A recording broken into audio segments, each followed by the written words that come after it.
You can support this show at patreon.com/ASA podcasting. The wasteland is a post-apocalyptic mess as the sole survivor wanders out, about to see the rest. Nuclear explosions sending out the gamma rays from deep within the core, frozen atomic waves. From deep within the core, frozen atomic waves.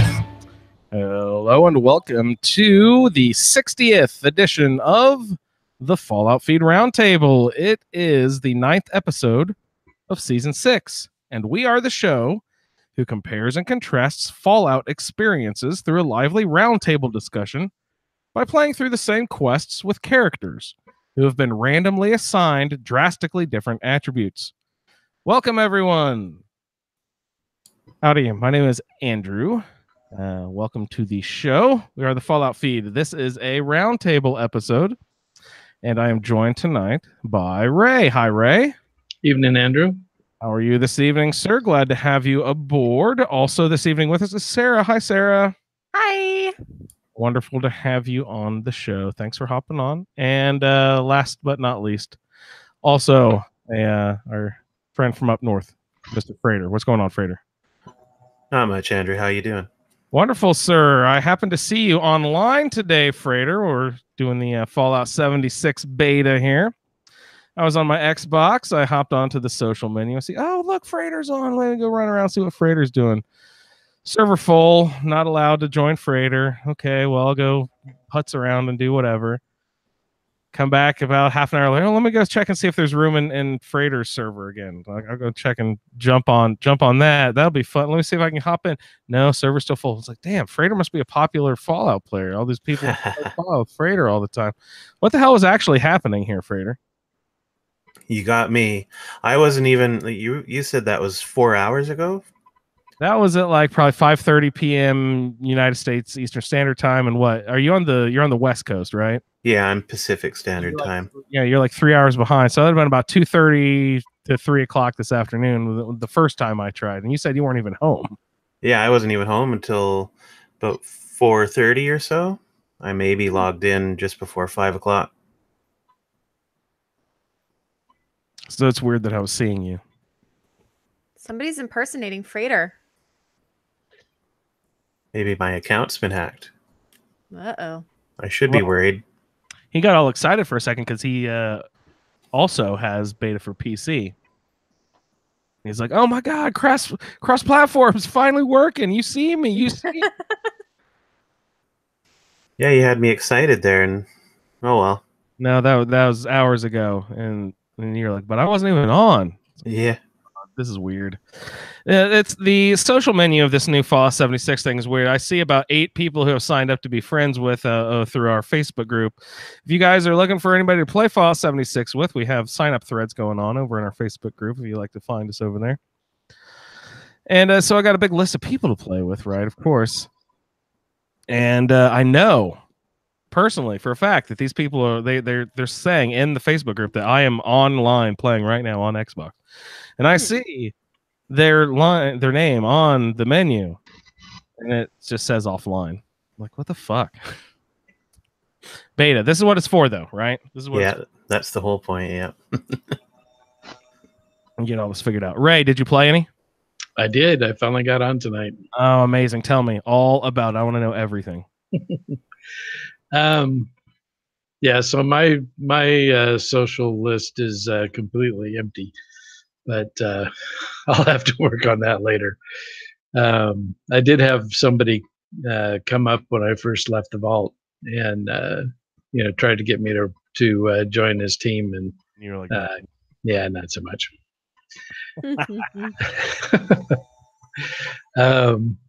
But anyway, it was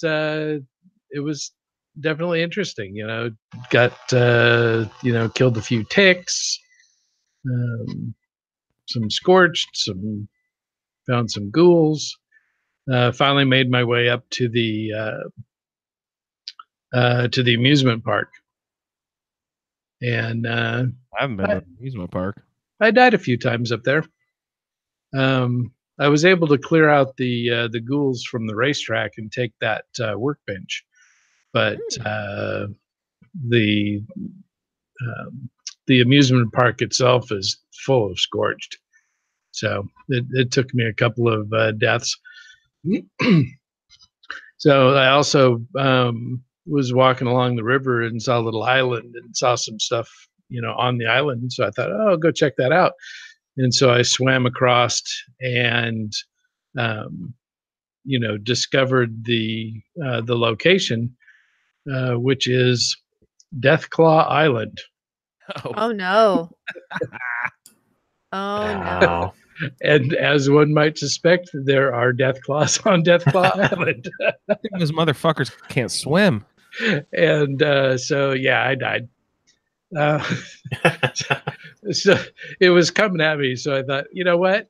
I at least got to take a couple of whacks at the thing. So I was sporting a machete at the time. Did its health meter even move? Oh, just the tiniest sliver. Yeah, this is going to end badly. I was running around a tree, but he finally caught up with me, and it took one whack, and I was gone. Is it just like a regular Deathclaw, or is there something special about it? Well, yeah, the only thing special about it is it pops up out of the ground. Oh, jeez. Yeah, so it was hiding. I'm walking along, all of a sudden like a mole rat coming up, only significantly larger. Oh, wow. God, I That's hope that's a scary. bug and not a normal thing. No, that pretty much looked like how it was supposed to happen. But it's definitely a lot of fun. Of course, I respawned and had to swim back over and get my junk. I was going to leave all my junk behind. And So you managed to actually get back over there and get it without the death claw. yeah, Again. Yeah. That's yeah. great. So I just stayed hidden, slunked around the edge of the island, and was able to sneak over and grab my stuff. Hmm. That's great. I went to some little camp, and there were 3 super mutants sitting around a fire talking. One of them was on like a chemistry station or a cooking station or something. I went in and tried. It's like, man, I don't know if I can handle 3 super mutants by myself right now. But I decided to go ahead and give it the good old college try anyway. And of course, it ended poorly the first time. But I was like, "Fuck!" Now my paper bag of goodies is all. Oh no. Damn it! I didn't even think about that. I was like, now I'm gonna have to go retrieve it. And then I, respawned and went back, and there's only one the next time. So I guess when you respawn an area, it actually generates new bad guys each time. It must. 'Cause there was only one. Yeah, there's only one the second time when I actually killed him and got my stuff and got the F out of there. Hmm. So I don't know. Ray, were the same amount of death claws around? Yeah. And when the scorched killed me, there weren't any less scorched when I went back in either. So, but I took at least 2 out every time. So eventually I whittled them down. That's great. So they didn't respawn for you? No, not completely. I mean, the ones that I didn't kill were still there, but the ones that I Right. did kill were dead. Well, that's good. Yeah. So once, so after I cleared out the ghouls from the racetrack, I went to claim the workbench, and I didn't have 25 caps. So that's why I ran over to the amusement park to see if I could find some caps, and I found a lot of pre-war money, but not a lot of caps. But eventually, I got tasked to find a Jangles the Moon Monkey, and I found one in one of the vendor stands at the amusement park. So I got enough caps to go claim my workbench. And once you do, then you get some waves of enemies that you have to fend off. But I had collected enough junk that I was able to build some turrets. Oh, nice. So, yeah. So building isn't exactly the same, but it's still pretty simple. I made myself a a couple of little shacks, one for my power for the water pump, and then another one to house my sleeping bag and then the tool bench. You got a water pump already. That's nice. Is that purify water for you? Because there's different levels of water. Yeah, I don't know yet because it hasn't actually produced anything. Oh, okay. Okay. Sweet. Any other big exciting new like groundbreaking things that you noticed right off the bat? Right. How about complaints? What are you disliking so far about it? So there's some mouse movement limitations. I wasn't able to, like, when I opened up the Pip-Boy, I wasn't able to click on any of the tabs because the mouse wouldn't go up there. So I finally figured out what the keys are for it and was able to work it that way. When you have the map open, you can't get your cursor all the way to the edges, to see, what player names are there, or, see what's on the map. You have to drag drag stuff to the middle of the screen, and then you can access it with the cursor there. And then when I went to log out to jump on the show, I went ahead and closed it down and said, quit to desktop, and it popped back up with the launch screen. And so I'm like, well, that's weird. So I went to toggle to my desktop, and it had opened up a second instance of the game launcher. And so I was toggling between two start screens, but I was able to hit the task manager and get out of that. But other than that, everything else worked great. Combat was fun. I didn't have any issues hotkeying anything, so it was. Sounded like your complaints were basically fine tuning controls and stuff like that. Yeah. Which easily done enough, you think, with updates, or on your end you can adjust stuff, you think, or I mean, I don't think I can change the size of the where the mouse is active, but I have to imagine that that's probably pretty simple on their end. Sweet. Sarah, did you get a pre-order in? No. Sorry, y'all. No, you're fine. I don't care. Welcome to my life. Did you play any Fallout? Yeah. What have you been doing? Yeah. Basically just on long enough to get our quest done. And then just a tiny smidge of Fallout 3. Oh, wow. What are you doing in Fallout 3? I'm still just doing the main quest line. So it's me, Travis, again. Sorry about that. Travis again. Hey, Travis. For a minute, I thought somebody else had jumped on the show. I was very confused. I bumped a button. I am not very far along in Fallout 3. I'm just to that first little town that you go to with the big bomb in the middle. Megaton or something? Yes, yep. Megaton. Yeah, I'm just chilling in Megaton, hanging out. But life has just been crazy busy. So Sweet. Did you have a favorite Fallout 4 quest that you did this week?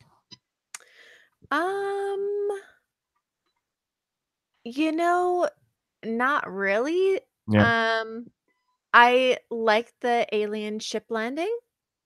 Mm-hmm. It was interesting. It was just quick though. And supposedly you're supposed to be able to see it crash. Yeah. But I don't think I did. I have been trying for multiple years now, and I've never seen that damn. Yeah. I've heard it plenty of times. I've even seen the streak of smoke in the sky. I've never seen the ship. Have you guys seen the ship? Yeah, I've seen the ship a couple of times, and it's mostly just the string of smoke is what you see. Does anybody say anything about it? Like, does your companion say anything, or do you say anything? Oh yeah, no, you don't, but your companions definitely do. I definitely remember Curie mentioning it. Yeah, I missed it. I don't know how I missed it. It must have happened like previously, and I just wasn't paying attention. Is what I can think of. But yeah, kind of a funny little side thing to find. Interesting. Yeah. Well, Yeah, I think each time I've seen it, it's been when I've been in Sanctuary. Oh, you can see it from that far off, huh? Well, it flies right over your head. From Sanctuary? So it's flying south then. Yeah. Huh. Interesting. that is interesting. And what does it make a big boom sound? Yep. Is Yep. it kind of like when a like vertebrate goes down, like the same thing? Yeah, Or kind of. Yeah, it's just it's far off. You just hear the just the boom. okay. Next character, I'm gonna have to keep my eyes peeled for it. And what exactly triggers it? anybody It's know? your level. Okay. Seems to me it's like around a level 20. Yeah, it is. It's exactly level 20. Okay. And it just And happens. is it when you set foot? No, because you were in Sanctuary. I was gonna say, is it when you set foot in a specific cell or something? But Every time it's happened with me, it's the next time I go outside after leveling up. Mm.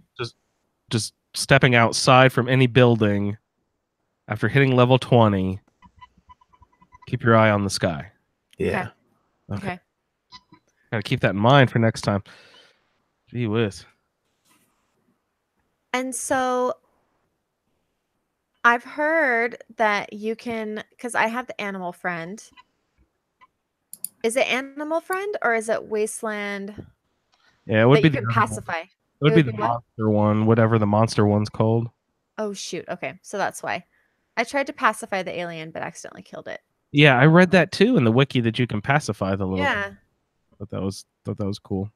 Yeah, but Yeah, it's the Wasteland Whisperer. You know that okay.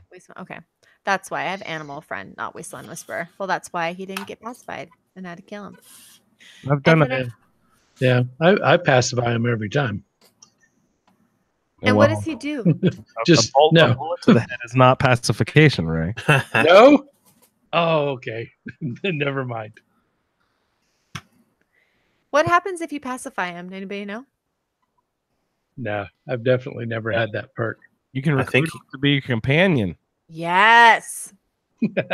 That would I be need pretty it. sweet. I need an alien companion. And then march over to Cabot House Perfect. and show that knucklehead that little green men do exist. Yeah. Cabot. It's funny. But it was good times.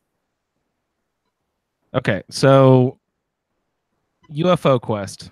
Uh-huh.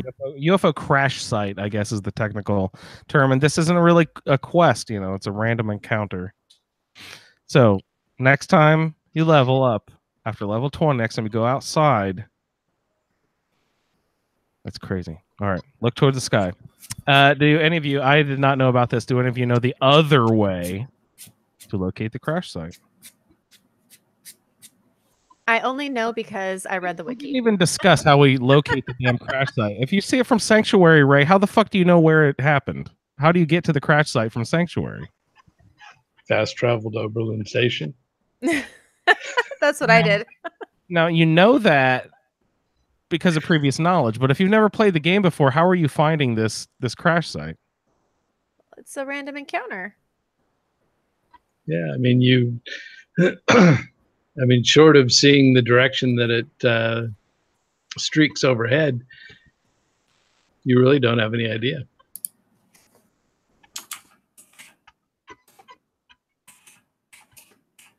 But if you happen to be walking by Overland Station, you can see the smoke. Has anyone just stumbled upon the ship randomly? Mm-mm. The first time I found it, that's how I found it, and I had no idea what was going on. I had to look it up the first time I found it because I heard people talking about it and I never found it, so I had to look and see where it was.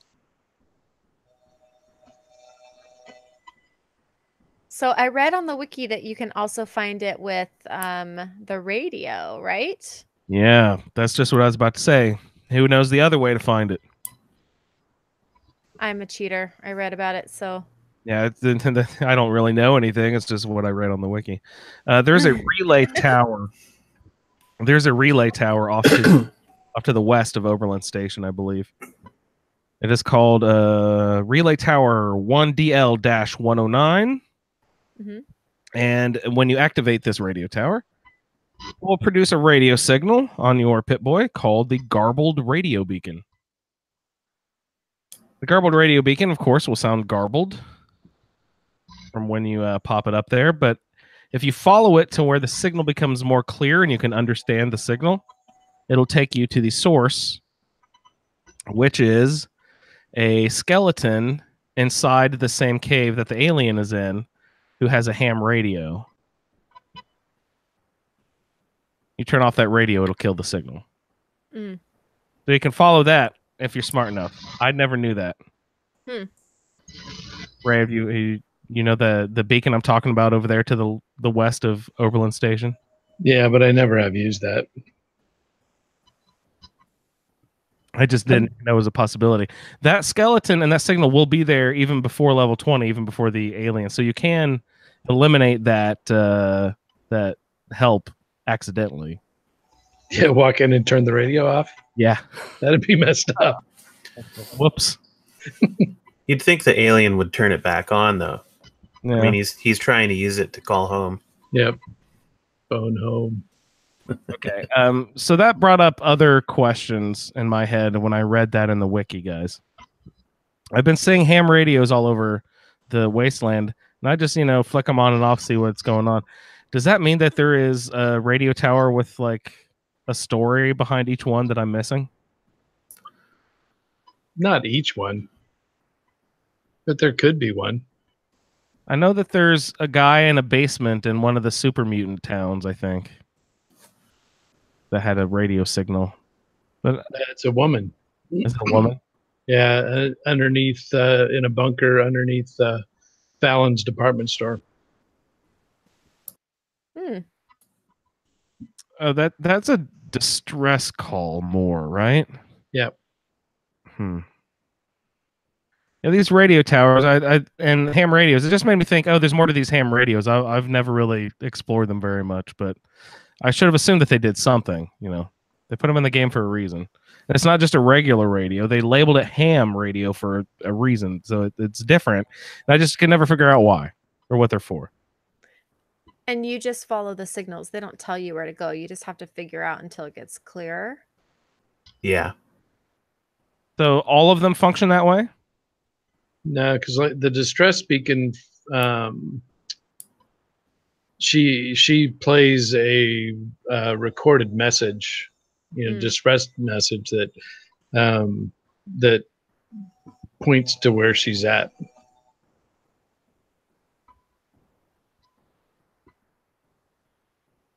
Interesting. That little alien guy will attack you as soon as he sees you. If you target him in VATS, you can see that one of his legs is busted really bad. His leg is crippled.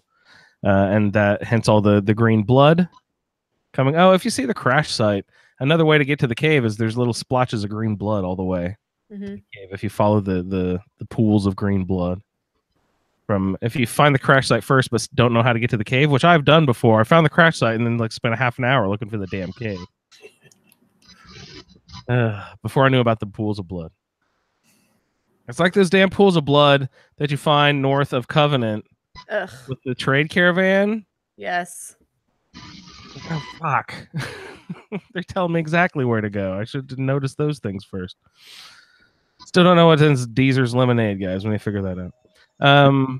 So the alien, After he will pop out, he's really pissed off that you hopped into his cave. You would think that he'd be like, "Oh, hey, can you help me? Right. My leg is busted." But he starts attacking you immediately.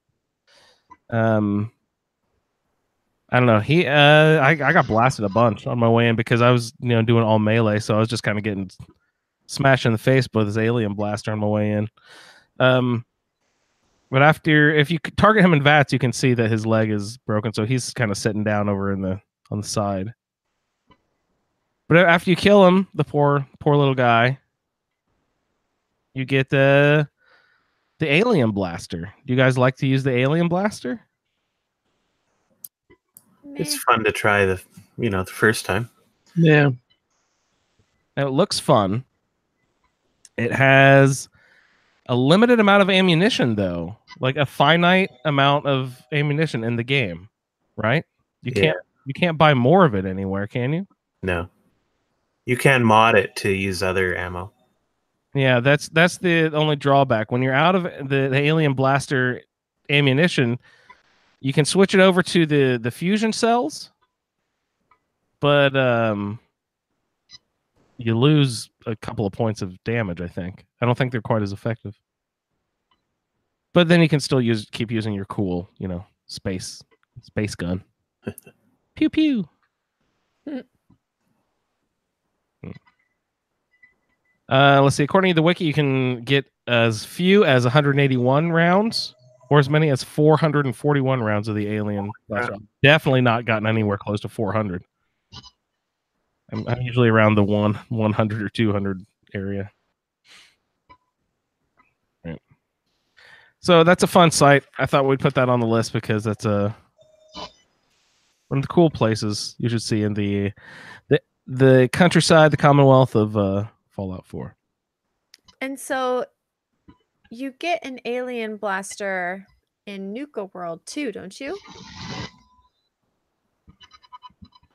Yeah, from the Hubologists. You get that's right. Hub's blaster. And is that the same thing or no, it's different? It's essentially the same weapon. Okay. And does that one have the same ammo too? Yep. Okay. Interesting. And as Mark found out, if you kill the Hubologists by putting in 4 fusion cores, you only get 10. If you let them live, you get 100. Oh. 3 of those fusion cores. I put in the correct amount of fusion cores. Good So, job.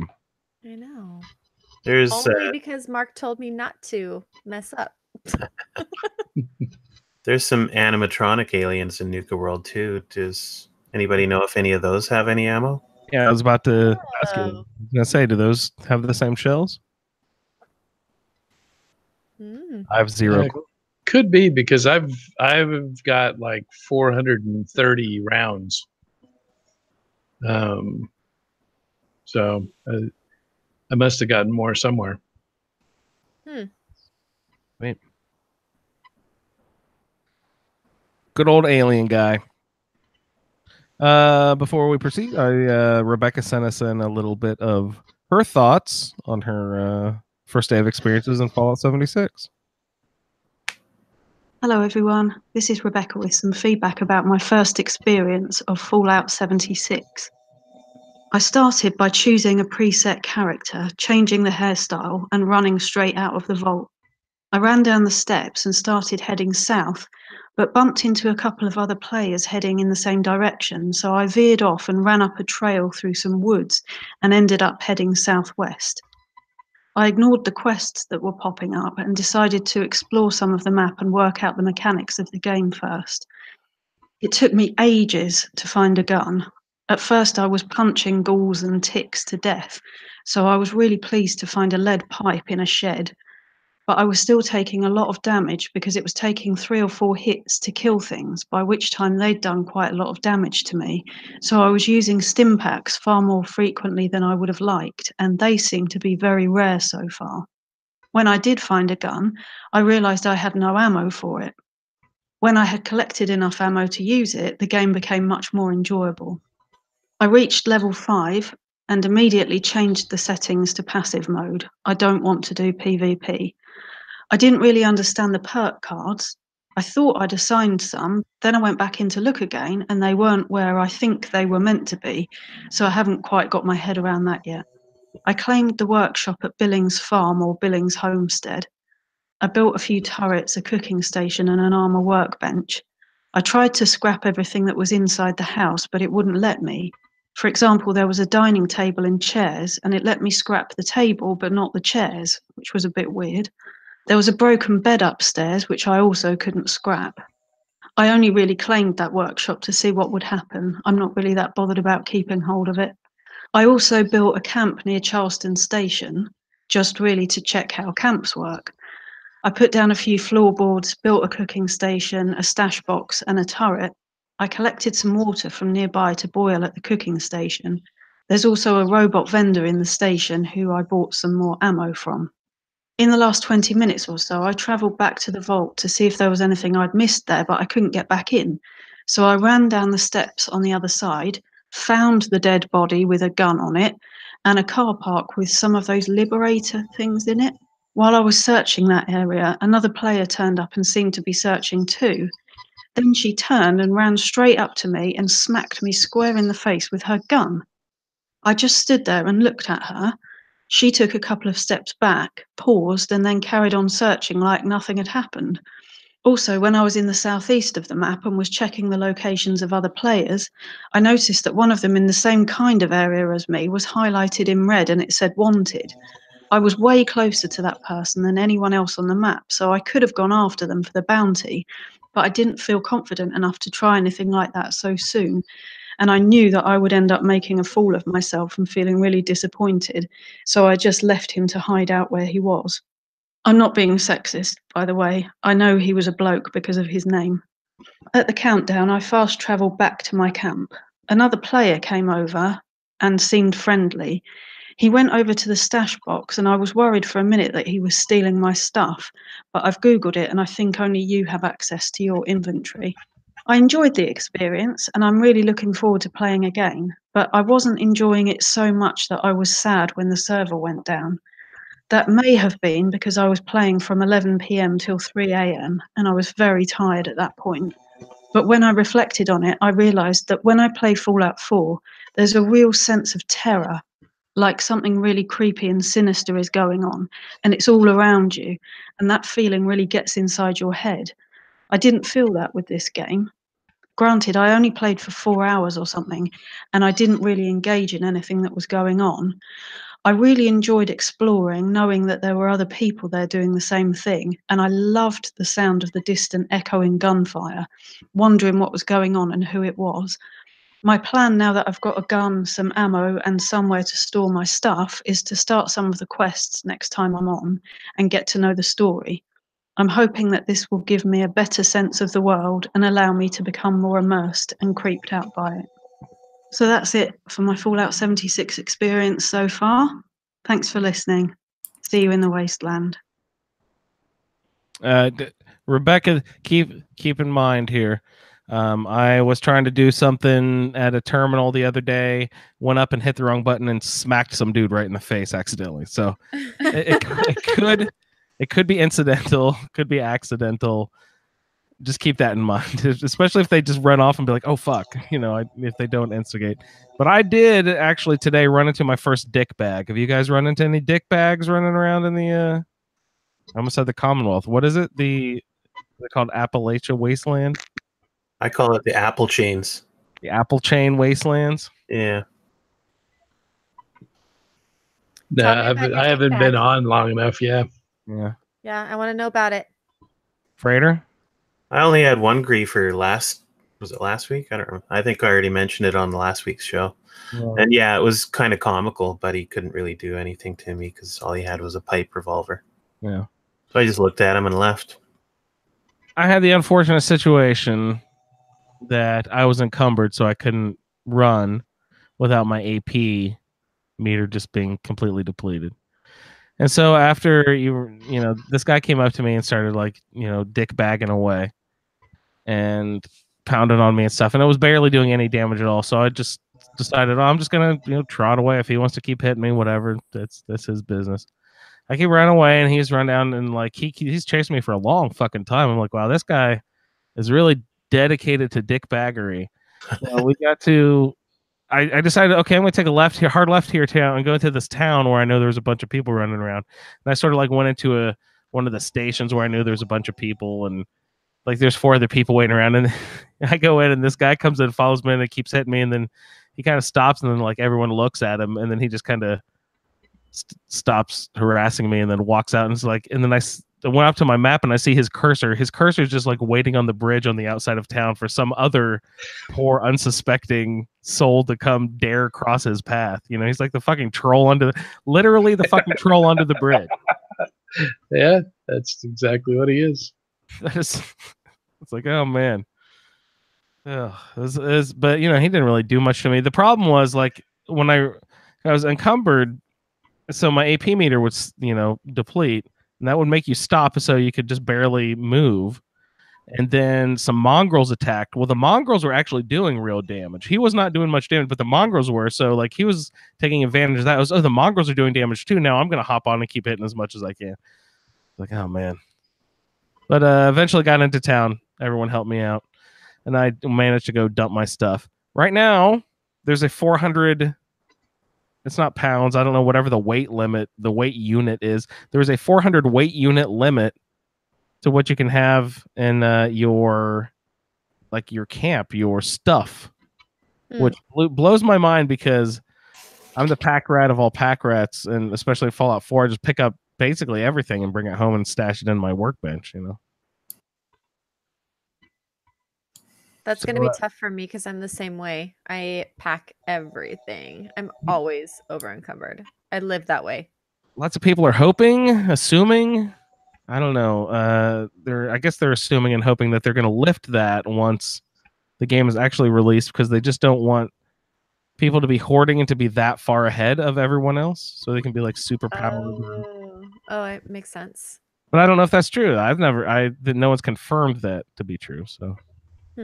What is the weight limit now? 400? Yeah, 400. That's pretty reasonable, I think. Well, my other thought about it was, if they do keep that just means you have to build constantly to get rid of the junk in your inventory and sell your stuff constantly. You know what I mean? It just makes you have to be more inventory management aware. Yeah. So you can be smart like Rebecca and build your little camp right next to a settlement that has a robot vendor. That's smart. I don't think to do stuff like that. I like it when people write in with their audio feedback and tell me stuff. I'm like, oh God, that's smart. I never thought to do stuff like that. Now I'm hoping it won't happen anytime soon. I'm hoping a DLC, some add-on at one point. Give me a robot workbench so I can have some sort of companion and follower. I need a mule. Well, actually, I don't if there's a 400-pound weight limit. Never mind. I'm glad that you can build workbenches without having local leader 2 or whatever. Wasn't there some ridiculous charisma perk you had to have in order to build a workbench in your... Yeah. That's so dumb. Why would they do that? All right, let's go ahead and get into another quest here. Let's see. In Sheep's Clothing is really the end game, or after the end of the game, really. Federal Surveillance doesn't really even have much of a quest connected to it. It's just a fun location that multiple people mentioned, so we thought we'd drop it into the show. Ray, you were mentioning that you hadn't gotten out there yet. Did you ever get a chance to run out to the... Yeah, I got out there last night. Well, let's talk about it a little bit. What did you find out there at the well, it's just called like Abandoned Shack or something at first, isn't it? Yeah, when you first get to the area, it's the Abandoned Shack, and you go inside, and there's a body there and a suitcase, and in the suitcase is the key to the hatch, and a note that explains the evacuation procedures for the employees of the surveillance center. Okay, so this is like a all of a sudden, oh man, a surveillance center. What's going on here? Yeah. So then you go down the hatch and you find the door to the underground bunker, and at that point you use the password to get in, and then you're down in the surveillance bunker, and it's 3 or 4 levels down from the top to the bottom, which did present me an opportunity to test my whether or not my jetpack could prevent me from getting fall damage. Oh, on your because you're not doing it via power armor, you're doing it on a Yeah, in just regular like a clothing backpack or something. Yeah. Yeah. And so when I jumped off and just jumped, I died. But if I just have hit ever so lightly the jetpack on the way down, then it would cushion my fall. So pretty handy. But inside there's 3, at least for me, there was 3 synths. So two synth striders and a synth leader. Yeah, I had 3 as well. I don't know if my other 2 or whatever. I think those are probably based on your level, but there's definitely one synth leader for me as well. Yeah. Yeah. So they were. Zhang a pretty high level at this point, and so they were fairly trivial to take down, as were the 2 assaultron or the 2 protectrons that get released when you activate the terminal. Yeah. Yeah, all the way down at the bottom there's a pretty interesting terminal. Also, the main reason I like showing up there is there's a leveled power armor station with a power armor suit. Usually they have a good 4 pieces on that thing. Yeah, this one was just missing the legs, but it was XO1. Yeah, I had XO1 as well. I like it. I think more often, see, they always say it's level based, but I think it's almost always been XO1 by the time I get over there. You know what I mean? Yeah. Well, just about any of the leveled spots, if you're over level 28, it'll be XO1, because that's the way the one up at the top of what is that thing called? Hub 360 or something, right there in yeah, that is the name of something. But yeah, so yeah, decent set of power armor. Not a lot of stuff in there. There's a couple of radios, the regular radios that you see everywhere in the Commonwealth, but they're labeled surveillance unit, and they just have static playing on them, and when you activate them, they turn off. So they know you're onto them, Ray. Yeah. Isn't there a magazine in there somewhere too? Yes. Yeah, right next to the terminal, there's a covert ops. Was that sneak? Yeah. Sweet. Now, you mentioned a terminal. The terminal is used to flip on the power or access to an elevator, so you don't have to climb all the way back up all the stairs. You can take an elevator back up to the top, and that actually reveals a second entrance to the area. Is that elevator? I assume since you turn on via terminal down there that you can't get in through that elevator entrance first. You have to go through the trap door in the abandoned cabin, I'm assuming. Yeah. Well, and you can't even use the elevator to go back down after you've gone up. No, you always have to go in through the cabin entrance. Yeah. Really? That's interesting. I wonder why that is. I don't know. Yeah, because it was like, oh shoot, I forgot to grab that power armor. So I tried to go back down, and it's like, I'm gonna have to go back to the cabin. It's not worth it. XO1, Ray, come on. Yeah. There was one more entry in the terminal which I found particularly interesting as a doing a Brotherhood of Steel playthrough here.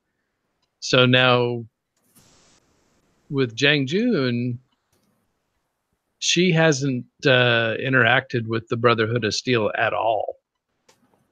And so that entry was not there.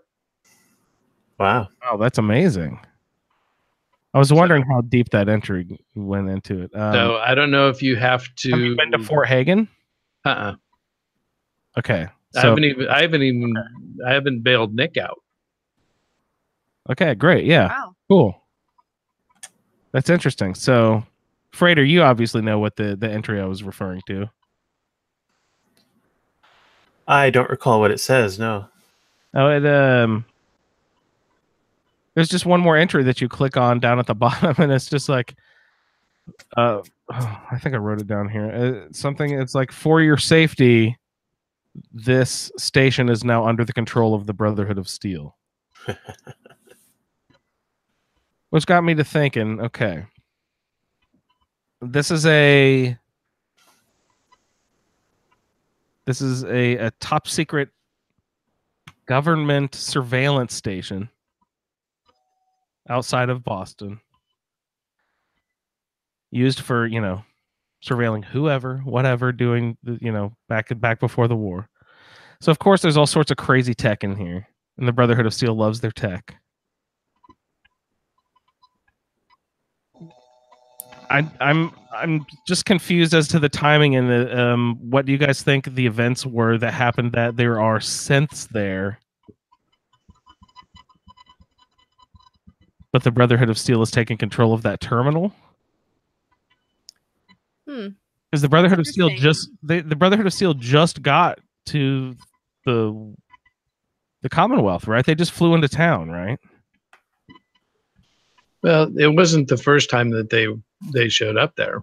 Okay, yeah, I guess. But if it was anybody from before they arrived, then I would have seen the message. You're right. You're right about that. So this has to be from after the Pridwin shows up. So that means, did they just come and take the stuff and then leave and not protect this station? Is that how the Brotherhood of Steel operates? They don't really seize the location. They just take all the tech that they wanted and leave. Then how do they have that terminal under control if they're not there? Do they have the internet in the Commonwealth? So just looking at the wiki, in the notes it says that the checking the database network after resetting the mainframe will show it as being online. However, all of the entries are deleted, and there's text reading, for your safety, this database is now property of the Brotherhood of Steel. So it sounds like it is through the internet. It was on a network.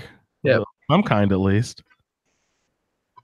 Wow. So the Brotherhood probably from the police station, I guess. Is that where they're? Because that's where they're. Either that or the airport. That's where their base is before the fucking Pridwin shows up. Mm-hmm. Yeah, or the airport, I guess. Is there any presence before the Pridwin shows up over there? Is there any Brotherhood of Steel milling around? Not at the airport, no. It's just ghouls. Yeah, so it's all up at the police station then. Interesting. So I just thought that was a weird little entry, and then that got my mind thinking, well, what the fuck was happening? And like, what happened here? So the Brotherhood takes their stuff, they go away, they're still controlling that terminal, but the Institute is I don't know what's that. What's their little flash dropping thing? Their teleporting thing called.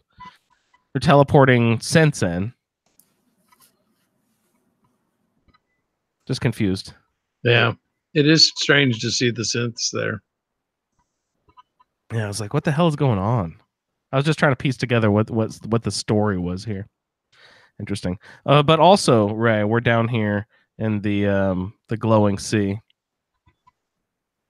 We have another interesting site called the Sentinel site. Yeah, so that's another one where actually now I'm kind of kicking myself because I didn't actually try to engage her in dialogue, but I ran in and got the magazine from the Children of Adam's crater house in the glowing sea. Uh-huh. And when I went in, she didn't try to talk to me. So normally you would go there and, she'd stop you and you'd ask her about Virgil. Uh-huh. But since I haven't activated that quest line, you haven't even freed Nick yet. No. So she didn't talk to me. I don't know. I didn't stop to see if I talked to her, if she would have any dialogue, but so I just kind of screamed through there, grabbed the magazine, and ran on down to the Sentinel site. What kind of magazine was it again? It's an astounding, and it gives you +5 damage against ghouls. Convenient. Where we're going. Over to the Sentinel site. Does the lady you were talking about there in the Children of Adam, does she acknowledge the congregation up north at all? I don't know. That's not part of the dialogue there. Interesting. Because we run into a Children of Adam character here in our next little segment. Brother, is it Henry or Henri? It's Henri, so I don't know. I don't know how to say his name. But over here in the Sentinel site, guys, this is best accessed if you want to do it the fun way through the Brotherhood of Steel through the quest Liberty Reprimed. Now, this pretty much requires you to be doing a Brotherhood of Steel playthrough at this point, because if you want to go through the whole thing, you're basically reviving their really cool big robot guy. What's his name? Liberty Prime? Yep. Yeah. Liberty Prime. I don't know. It's just so ridiculous. Sarah and I were talking about this earlier. The Brotherhood of Steel they're the fucking worst. I felt so icky. Are the worst. I feel so icky playing this stupid quest. The big giant robot isn't going to be throwing tiny little mini nukes. No, that's not the part. The robot's sweet. I love the robot. The robot's fine. Let's go get nukes and blow up the guys who are shooting at me. That's fine. What I don't like is the continuation of the Brotherhood of Steel quest after you do this whole Liberty Reprimed thing in order to finish the game.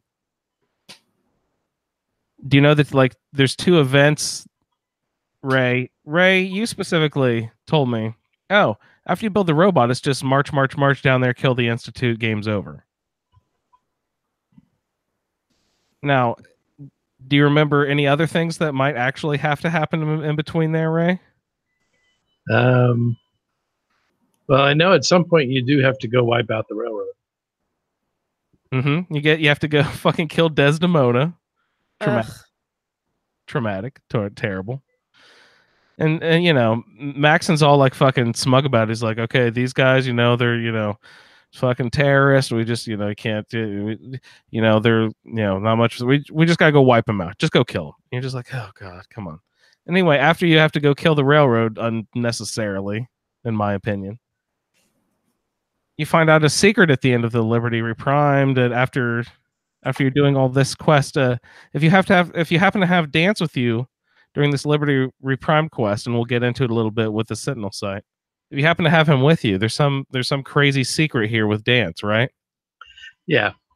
He says he's going to stay behind to help the Brotherhood of Steel load what you find here in the pyramid at the Sentinel site, and then you never see Dance in the same light again. No, because certain things about him are revealed on the computers in the Institute. Now, we use a robot, we bust into the Institute, we find all this information. Our good buddy Dance, who's been tried and true Brotherhood of Steel through and through, is a testament to the ingenuity of the scientists at the Institute. The Institute, exactly. You're right. You are not wrong about that, sir. The big reveal is heart-wrenching.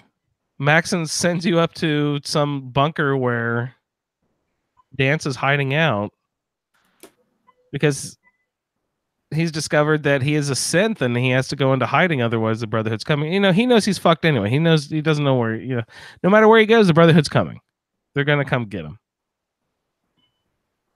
And of course, Maxon has to send you, right? And then you show up and it makes it even more heart-wrenching. You put a death threat out. He's one of my followers. He's one of my bros. He's been hanging out with me the whole time. And Maxon sends me up there to slaughter him? What the fuck is up with that? Brotherhood is scum. So I go up there and I talk to him and I tell him what is up. I say, hey, Maxon sent us here. This is what is going on. He's telling us your days are numbered. And he said, well, God, he sent you, of course. And I'm like, okay, well, I'm not going to do it, man. Fuck that guy. And he's like, well, if you don't do it, I will. I'm like, are you fucking kidding me? What? Freighter, why not did they write that into the game? I don't know. They just like to toy with your emotions. It's fucking terrible. He's like, if you don't kill me, I will kill myself. I was like, what? I was like, okay, no, they won't. I just leave. I get up in the elevator and take off. And I think you actually hear the event. I went back down and yeah, sure enough, he's killed himself. So stupid. Isn't there a way to talk him out of it? Yeah, you can convince him, you know, that you'll get him out of it. Where does he go? I don't remember. I think he just, you know, goes probably to Far Harbor. But when you convince him, you know, that you'll get him to safety, and you walk out of the bunker and Maxon's standing there. Oh, good Lord. And says, I knew you weren't going to be able to do this. Fuck you, dude. Mm-hmm. Yeah. And nothing conveys that message quite like an exploding shotgun. Oh, that coat fits so nice and snug. It is cozy. It is a nice coat. So on top of that, Ray, we mentioned the killing the railroad part, Desdemona. I didn't even mention the other fucking traumatic part. You know who else is my boy? Following me a lot of times, having him back at the place, having lots of good laughs. Me and Dance and this other guy. They used to call us the Three Musketeers around the settlement, you know? They make you take out Deacon as well. They put a hit out on fucking Deacon. You go, you clear out the railroad, you kill everyone there. Deacon's not even there. He's minding his own business. He's back at the settlement having a good time. Maxon still puts out a fucking mark on Deacon's head. You have to go take out Deacon as well. Yeah, I think there's a mark on all the main players there, and if you've moved him somewhere, then that's why you have to go find him. But these dudes are my dude bros. Well, he shouldn't have been passing himself off as a synth then. See, Maxon just had So, bad intel. But he was faking. Oh, God. Okay. I'm sorry. I'll stop. I'm sure there's fans of the Brotherhood out there who are like, "Shut up, hippie! They're blah blah doing." That's something I've never heard. I've never heard someone say the Brotherhood is their favorite. I have a couple. I think I've heard a couple people. But yeah. So anyway, Liberty Reprimed. Do you guys know that quest at all? You guys ever do Brotherhood playthroughs? Yeah, I did it once just to do it. Nope. Yeah. Sarah says no. Frater, you ever do the Brotherhood stuff? Yeah, my second playthrough, I went with the Brotherhood, and that was my least favorite playthrough. The Fallout feed highly endorses the Brotherhood of Steel. Oh yeah, so it's actually kind of a fun quest putting this all together. You have to go down to the airport, talk to Proctor Ingram. She's the one I believe who's missing the legs, who has to walk around in the power. I mean, all the Brotherhood walk around in power armor, unless you describes they don't. But every damn person power armor all the time. So the one lady was missing her legs, Proctor Ingram. You're talking to her down at the airport, and she says, "Oh, we need to get Liberty Prime up and running, but we need a electrical scientist of some sort or a scientist skilled in power systems. You need to go recruit 2 different doctors. There's the Dr. Lee over in the Institute. If you're still friendly with the Institute, you can go convince Dr. Lee to turn tail and run. Is there other factions that can have her do that? Does the Railroad try to get Dr. Lee as well in the quest? Not that I've found. I wasn't sure about that because I feel like I've tried to do that before, but maybe it was through the Brotherhood. Or your other option for a doctor is Skara over in Diamond City at the Science Center in Diamond City. Now, at this point, I had already gone to the Institute and spoiled my relationship and taken all of Liam's glasses and all that. Killed father, got father's coat. Went back to the Institute later in the game, guys. When at the end of the game, father's coat regenerates. I got a second father's coat. What? It's pretty sweet. On his dead body, it popped another coat on him. It was pretty sweet. So I go. The Institute was a no-go there. So I went and got Dr. Scar over in Diamond City, and you find her partner over in the Science Center. Duff says, "Hey, you need to go up to the General Atomics Galleria." Sarah, have you ever been to the General Atomics Galleria? I haven't. Tell me about this place. Really fun location. I haven't really spent much time there, but the bowling alley is really sweet, and they got a bunch of robots running around. So as far as I can tell, it's the General Atomics robot company, and it's sort of like their display and sales floor type. Yeah, it's their showroom. Fun area, showroom type thing. Yeah. Mm-hmm. And where is it? Ray, do you remember? It's up north somewhere, I think. Yeah, it's in between 10 Pines and which is the settlement that has the greenhouse. I can't believe I can't think of it, but I know exactly what you're talking about. Awesome, is it? Green Top. Green Top. There you go. Okay. So it's on that road between those 2 settlements, up just off the lake.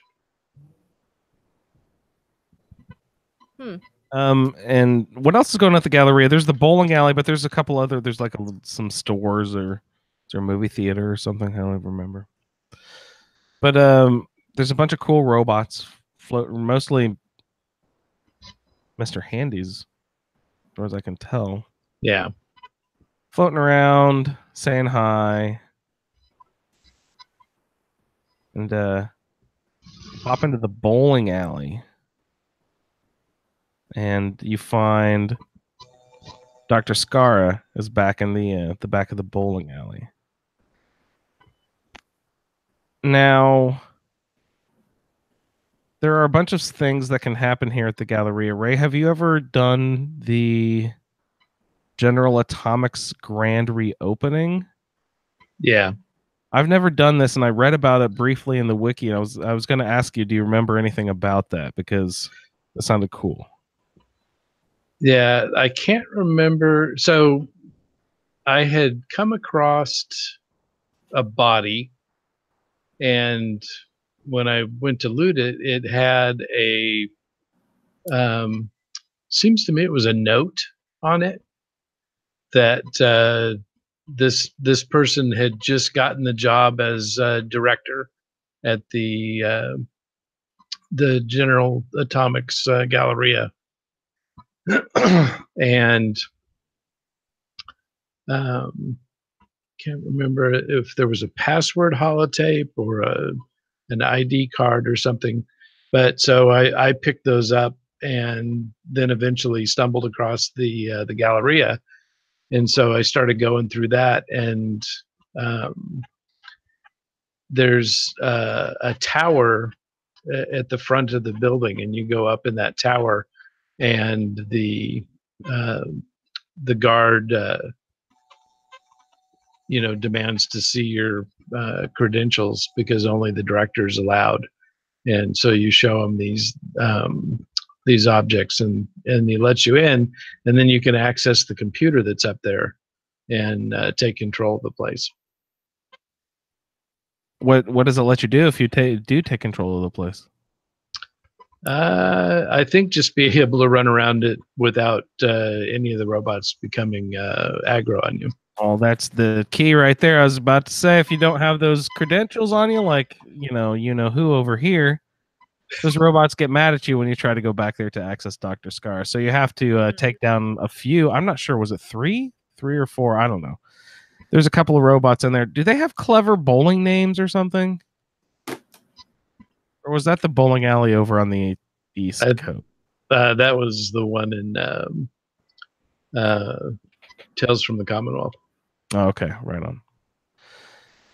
The after you fight some robots, you find back in the back of the bowling alley, which is so cool. Have you guys ever really been in the back of a bowling alley? Ray, you seem like the type of person who's been in the back of a bowling alley fixing the mechanics or something. I don't even know why you would be back there, but have you been in the back of? Have you seen the inner workings of how the bowling alley machine auto mechanic, the auto return pen reset system works? I have been on a tour of bowling alley, yes. Oh my fucking God, I knew you were, Ray. I've been too. Does that make people weird?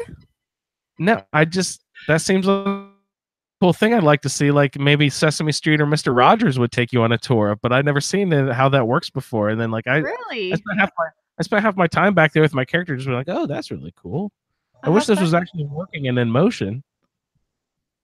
Next time reading Rainbow alley, just ask. Hey man, can I go in the back? Listen, I need to go to the back real quick. It's on my bucket list to see the back of a bowling alley. Oh man, that sounds like someone who's going to murder you, right?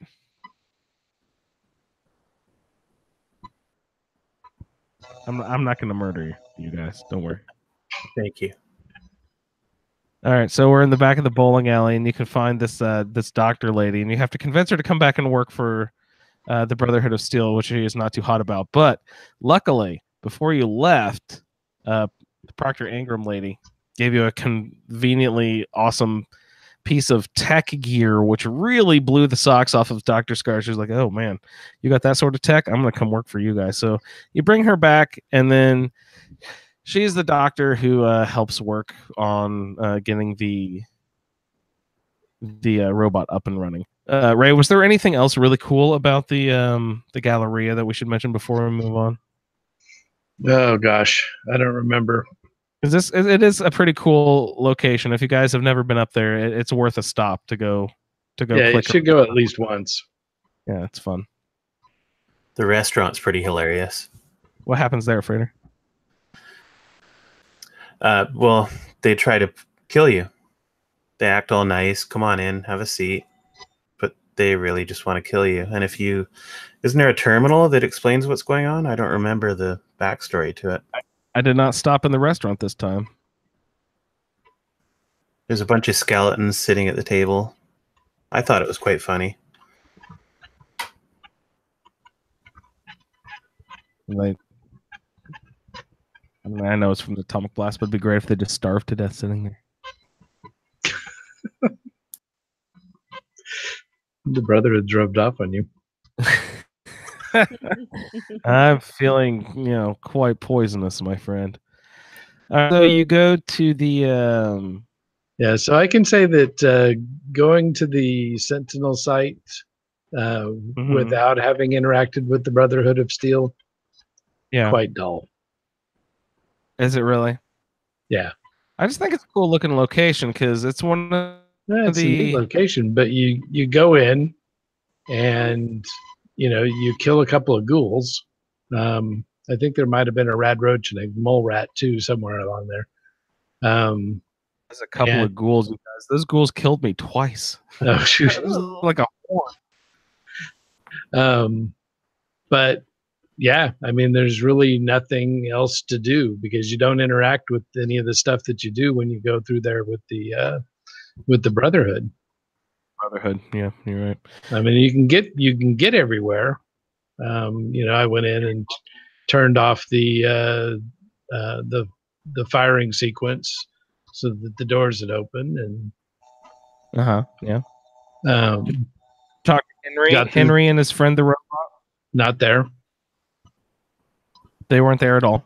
Okay, Nope. so they have to be for the Brotherhood. Yeah. Okay.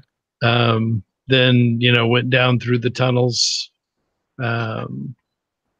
killed the ghouls, and then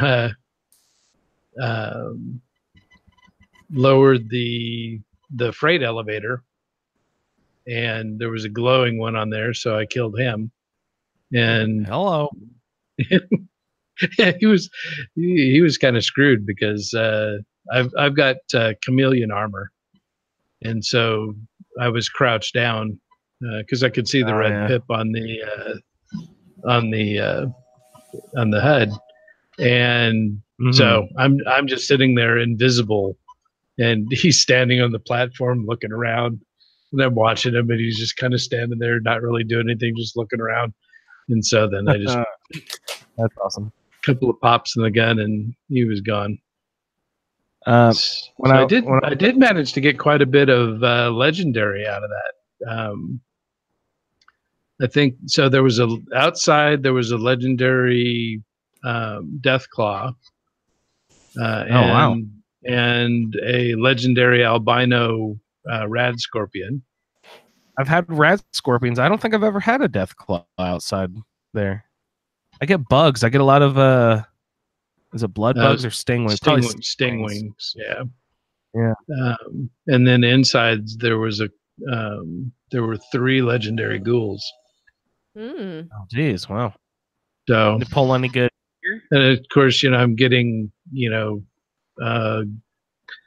Mirelurk killing canes and Ugh. It's just all this absolutely ridiculous stuff. So I did get a piece of operator's armor, but again, I'm set for armor. So, but that's my luck with legendary drops. The further along you move in the game, and the more things do over, it's just like the variants of your legendary drops can start getting pretty random. Yeah. There's a little difference if you run through this location as the Brotherhood of Steel, especially if you bring Dance with you. Just like in Far Harbor, when we suggest you take Nick with you to, especially doing all the Acadia stuff, Dance with you on this portion of Liberty Reprimed. to have him with you as your companion. After you convince Skara and you come back, you bring her back. She's going to work on Liberty Reprimed. You have to create 4 electromagnetic actuators.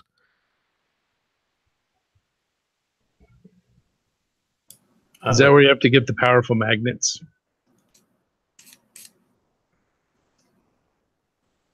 I think we lost Andrew. Did we? I'm still here. Can you guys not hear me? There you go. Can you hear me? Can you hear me?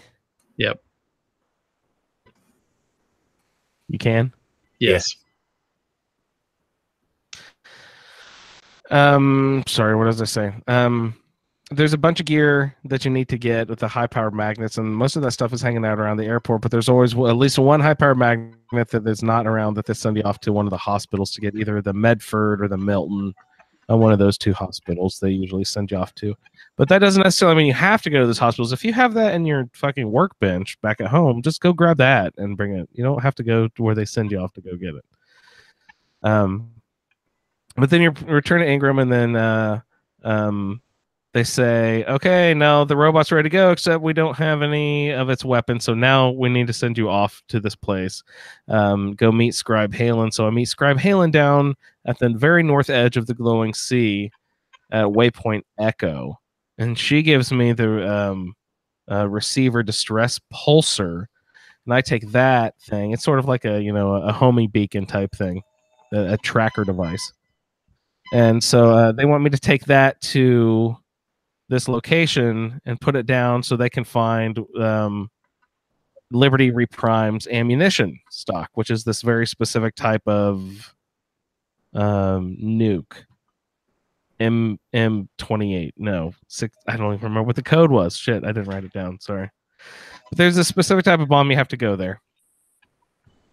Now, inside of this place, you run into, like Ray said, a bunch of ghouls and stuff. I died a few times. The ghouls I thought were tough, right? Ray sort of dismissive of them. I'm insulted, but you need a silenced exploding shotgun. Yeah, I need some chameleon armor and silence. And an automatic shotgun. But you run into Brother Henry and his friend Adam's Wrath, which is just a super adorable name for an Assaultron robot. Brother Henry is a member of the Children of Adam, and this location, since it's housing all of these nukes, as you can imagine, is one of the holy sites of the the Children of Adam. So he's there to defend the site with his friend Adam's Wrath. So you can do some easy speech checks. No, medium speech checks with Henry at this point. And then he'll give you the password to get in to go get the nukes or whatever. If you can't pass those, like my charisma wasn't very high, so I probably couldn't pass those unless I went out and got great mentats or whatever. If you happen to already be a member of the Children of Adam from the Far Harbor faction, if you have that Far Harbor DLC loaded, it'll bring up an extra speech dialogue that was not there before that will let you have an easy speech check instead of a medium speech check. That'll say, oh, I'm actually a member, brother. Why don't you let me in? And if he accepts that. So that's what I did, because I was over with the Brotherhood over there, because I got, Adam's Judgment, and I had that hammer, and, so we sort of had our own little Children of Adam moment, even though I was there for the Brotherhood of Steel, so it was quite nice.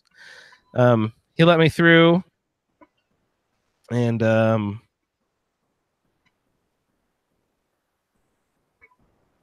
I don't know. I feel like I had to kill him for some reason. Did he go aggro? His robot. I don't know. Maybe I accidentally hit this robot. But I think I reloaded. Okay. I think I accidentally killed his robot the first time and had to kill him, and I wanted to try it the other way, and I did the easy speech check and mentioned the Children of Adam. There's multiple ways you can go through there. You can kill him if you want to. You can loot the password, or you can use that easy speech check from the Children of Adam. And at this point, you can go put the distress pulsar down, and then Dance says he'll stick around. and protect the location until the Brotherhood of Steel, and you say goodbye to Dance pretty much at that point. Your turn to Ingram and Skara, and they say, okay, you can do the honors. You can push the button to activate Liberty Prime now that they've got all the nukes. And they reward you with a T60 medical pump mod for your power armor. Medical pump, is that the one that gives you a stim pack if your health drops below like 20% or something? Yeah, that sounds right. Yeah. Now, I'm very disappointed. It's a very great looking site. It's one of the reasons I want to include it into the roundtable. It's a very cool looking site. I love the pyramid. The outside design is very neat. There's one of the most unique looking locations in the game. I really like it a lot. Very distinguished. But inside, you see more nukes than anyone would know what to do with. And they only let you walk out of there with like 1, 2 mini nukes or something. It's very disappointing. I was like, the first time I went in there, I was like, oh, fuck. I'm going to get about 100 mini nukes in here. This is going to be awesome. And you walk out of there and have, barely. It might just literally be 1 mini nuke that you can get in the place. They're not very good at sharing. Oh, they don't like him. Stupid Brotherhood. Plus, they're fucking huge. You couldn't launch that thing. They're not built for our fat man. They're built for the fat Liberty Prime man. Yeah, you can't shoot them either. They don't blow up. No, I tried to hit them and everything. I was like, these are dead, man. They don't work no mo. But the Sentinel site is a place I enjoy. And I'm glad we got to go check it out again. We got one more place that we were going to go have fun at. That requires you to actually complete the game. Sarah, you've actually played the Fallout all the way through to the end with someone, right? Some faction? No, she's muted. Oh, she's muted. Sorry. I was just interested to see if she'd actually played all the way. I've never done this before. Have you guys completed the game and then gone on to do In Sheep's Clothing? No, I never have. I've completed the game a few times, but never did Sheep's Clothing. Never had done it either. Freighter, do you? No, I don't think so. This is a fun little quest. You have to go back to Diamond City after completing the game. Or actually, okay, you don't necessarily have to complete the game. You can, if you do the quest in a specific way, when you're if you're on the Institute side, you can do this quest. Is this the quest with Mayor McDonough? Yes, sir. This was one of the most suggested quests when we were taking polls for the best quests in the game. Because there's a big, cool reveal at the end of In Sheep's Clothing. If you go through the Institute, you already know the big secret. But if you play it through the other way, after you complete the game and you go back to Diamond City, you see, what's his name, Denny? And has taken a couple slugs in the gut. And he had fallen off the elevator. And you're like, oh my God, what the hell's going on? And there's a crowd of people gathered around. And you're first tasked with getting Denny back to health. So at that point, you can either administer a stem pack onto him, or you can, there's Dr. Who's What's It around the way if you haven't killed him, arrested him. What was his thing? Doesn't he have some weird killing station in his basement? Yeah. Yeah, he killed somebody trying to change their face. Oh, yeah, and they try to cover it up, right? Yeah. That's one of the quests you get from Nick. So you can find a doctor to heal Denny, or get him a stem pack yourself.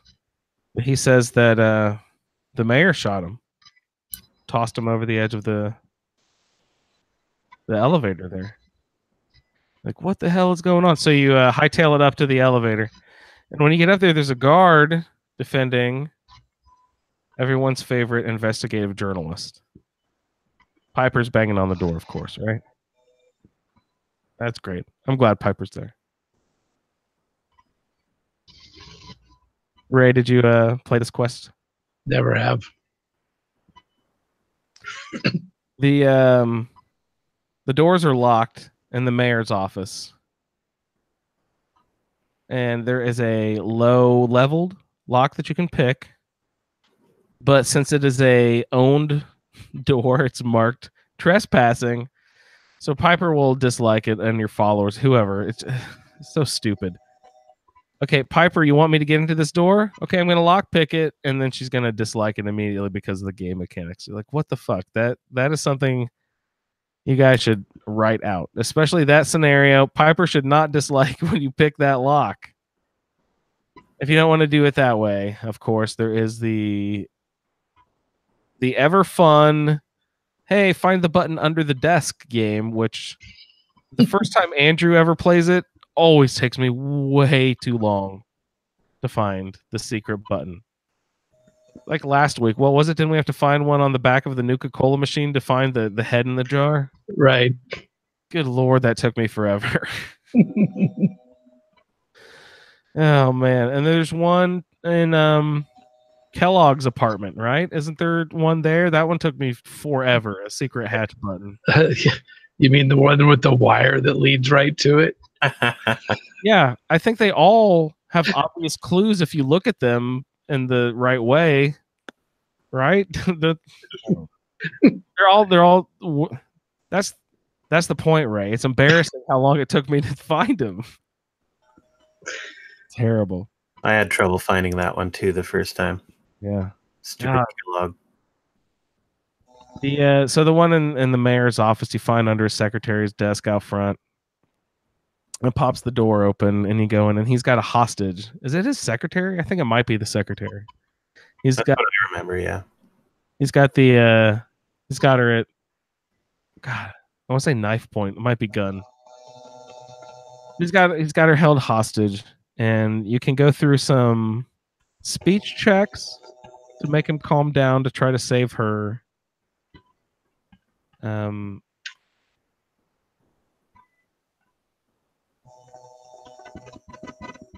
Really, what you want to do though is just go ahead and kill him, because what the Piper has been on the hot trail of this whole time, and what Denny has been telling you, is that Denny was tossed over the edge of the elevator because he saw the mayor conversing with a synth from the Institute. And the mayor saw Denny and was trying to kill him because he didn't want the secret to get out. Bum, bum, bum. Big secret, everybody. The mayor of Diamond City is a synth. Certainly explains a lot. What does that mean? I was just about to say, what does that mean, Frater? How does that work into the game? What does that reveal? What stories does that fill spaces in? Well, he hates ghouls.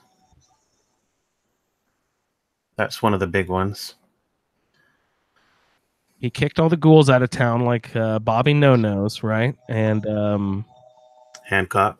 And Hancock. I guess he left of his own free will, but same difference. Mm-hmm. That does make sense. But the quest, I mentioned earlier that you could play this way through the Institute as well earlier in the game. Once you get a hold of, what is that guy's name? I wrote it down somewhere. Dr. Justin Io? Yes, that guy. You can do his quest political leanings, and you're basically just relaying information back and forth between the mayor and Justin and the Institute. It's sort of a message delivery. It's a repetitive quest that you can do over and over for XP. That's one I've never done. If you've done that quest and then you get banished from the Institute, then it is possible to start In Sheep's Clothing. That is the way you can do it, other than finishing the game and then starting it. So when you have the mayor in this sort of standoff, he's got the hostage. You can convince him to let the hostage go, or you can just kill him straight up if you want. What I chose to do is there's a speech option where you say, okay, now you're gonna have to stand for your crimes and you need to stand trial. And at that point, you can basically set it up so that you can get in a fight to kill him without Piper or your follower or whatever disliking the interaction of killing them first. So, which doesn't make any sense that they would dislike that. But anyway, you go ahead and convince the mayor to stand trial, and he sort of lets the hostage go. But then he makes sort of like a last stand and attacks you, which lets you go ahead and dispose of the mayor. Search the mayor, sure enough. Synth component. An agent of the Institute.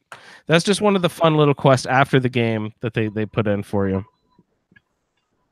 Doesn't really have a huge bearing on the main quest, but it does fill in a little bit of the fun lore of the game, right? Yep. And it explains why he never pursues any missing persons from the Diamond City. Yeah. Mm-hmm. It also explains the way Hancock describes his behavior when the ghouls were being taken out. Does the mayor say, what does he say specifically about the Institute in the game? Earlier in the game when like Piper's doing all of her investigation stuff. He just denies it.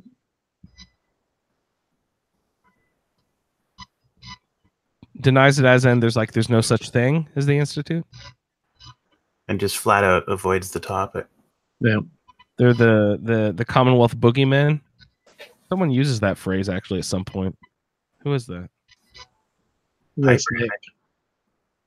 And Oh, yeah, it might be Piper. That's great. Yeah. So that's one of the fun quests that I like to play. Never actually done it before this time. So thanks to everyone out there who suggested it. In Sheep's Clothing. It was a good time. Get 150 XP there. So, not a huge quest, but a little fun little thing to do there. Does somebody else take over as mayor? Hey, that's a good question. They should get McCready. He's got experience. Yes, he does, yeah. Exactly. Good call.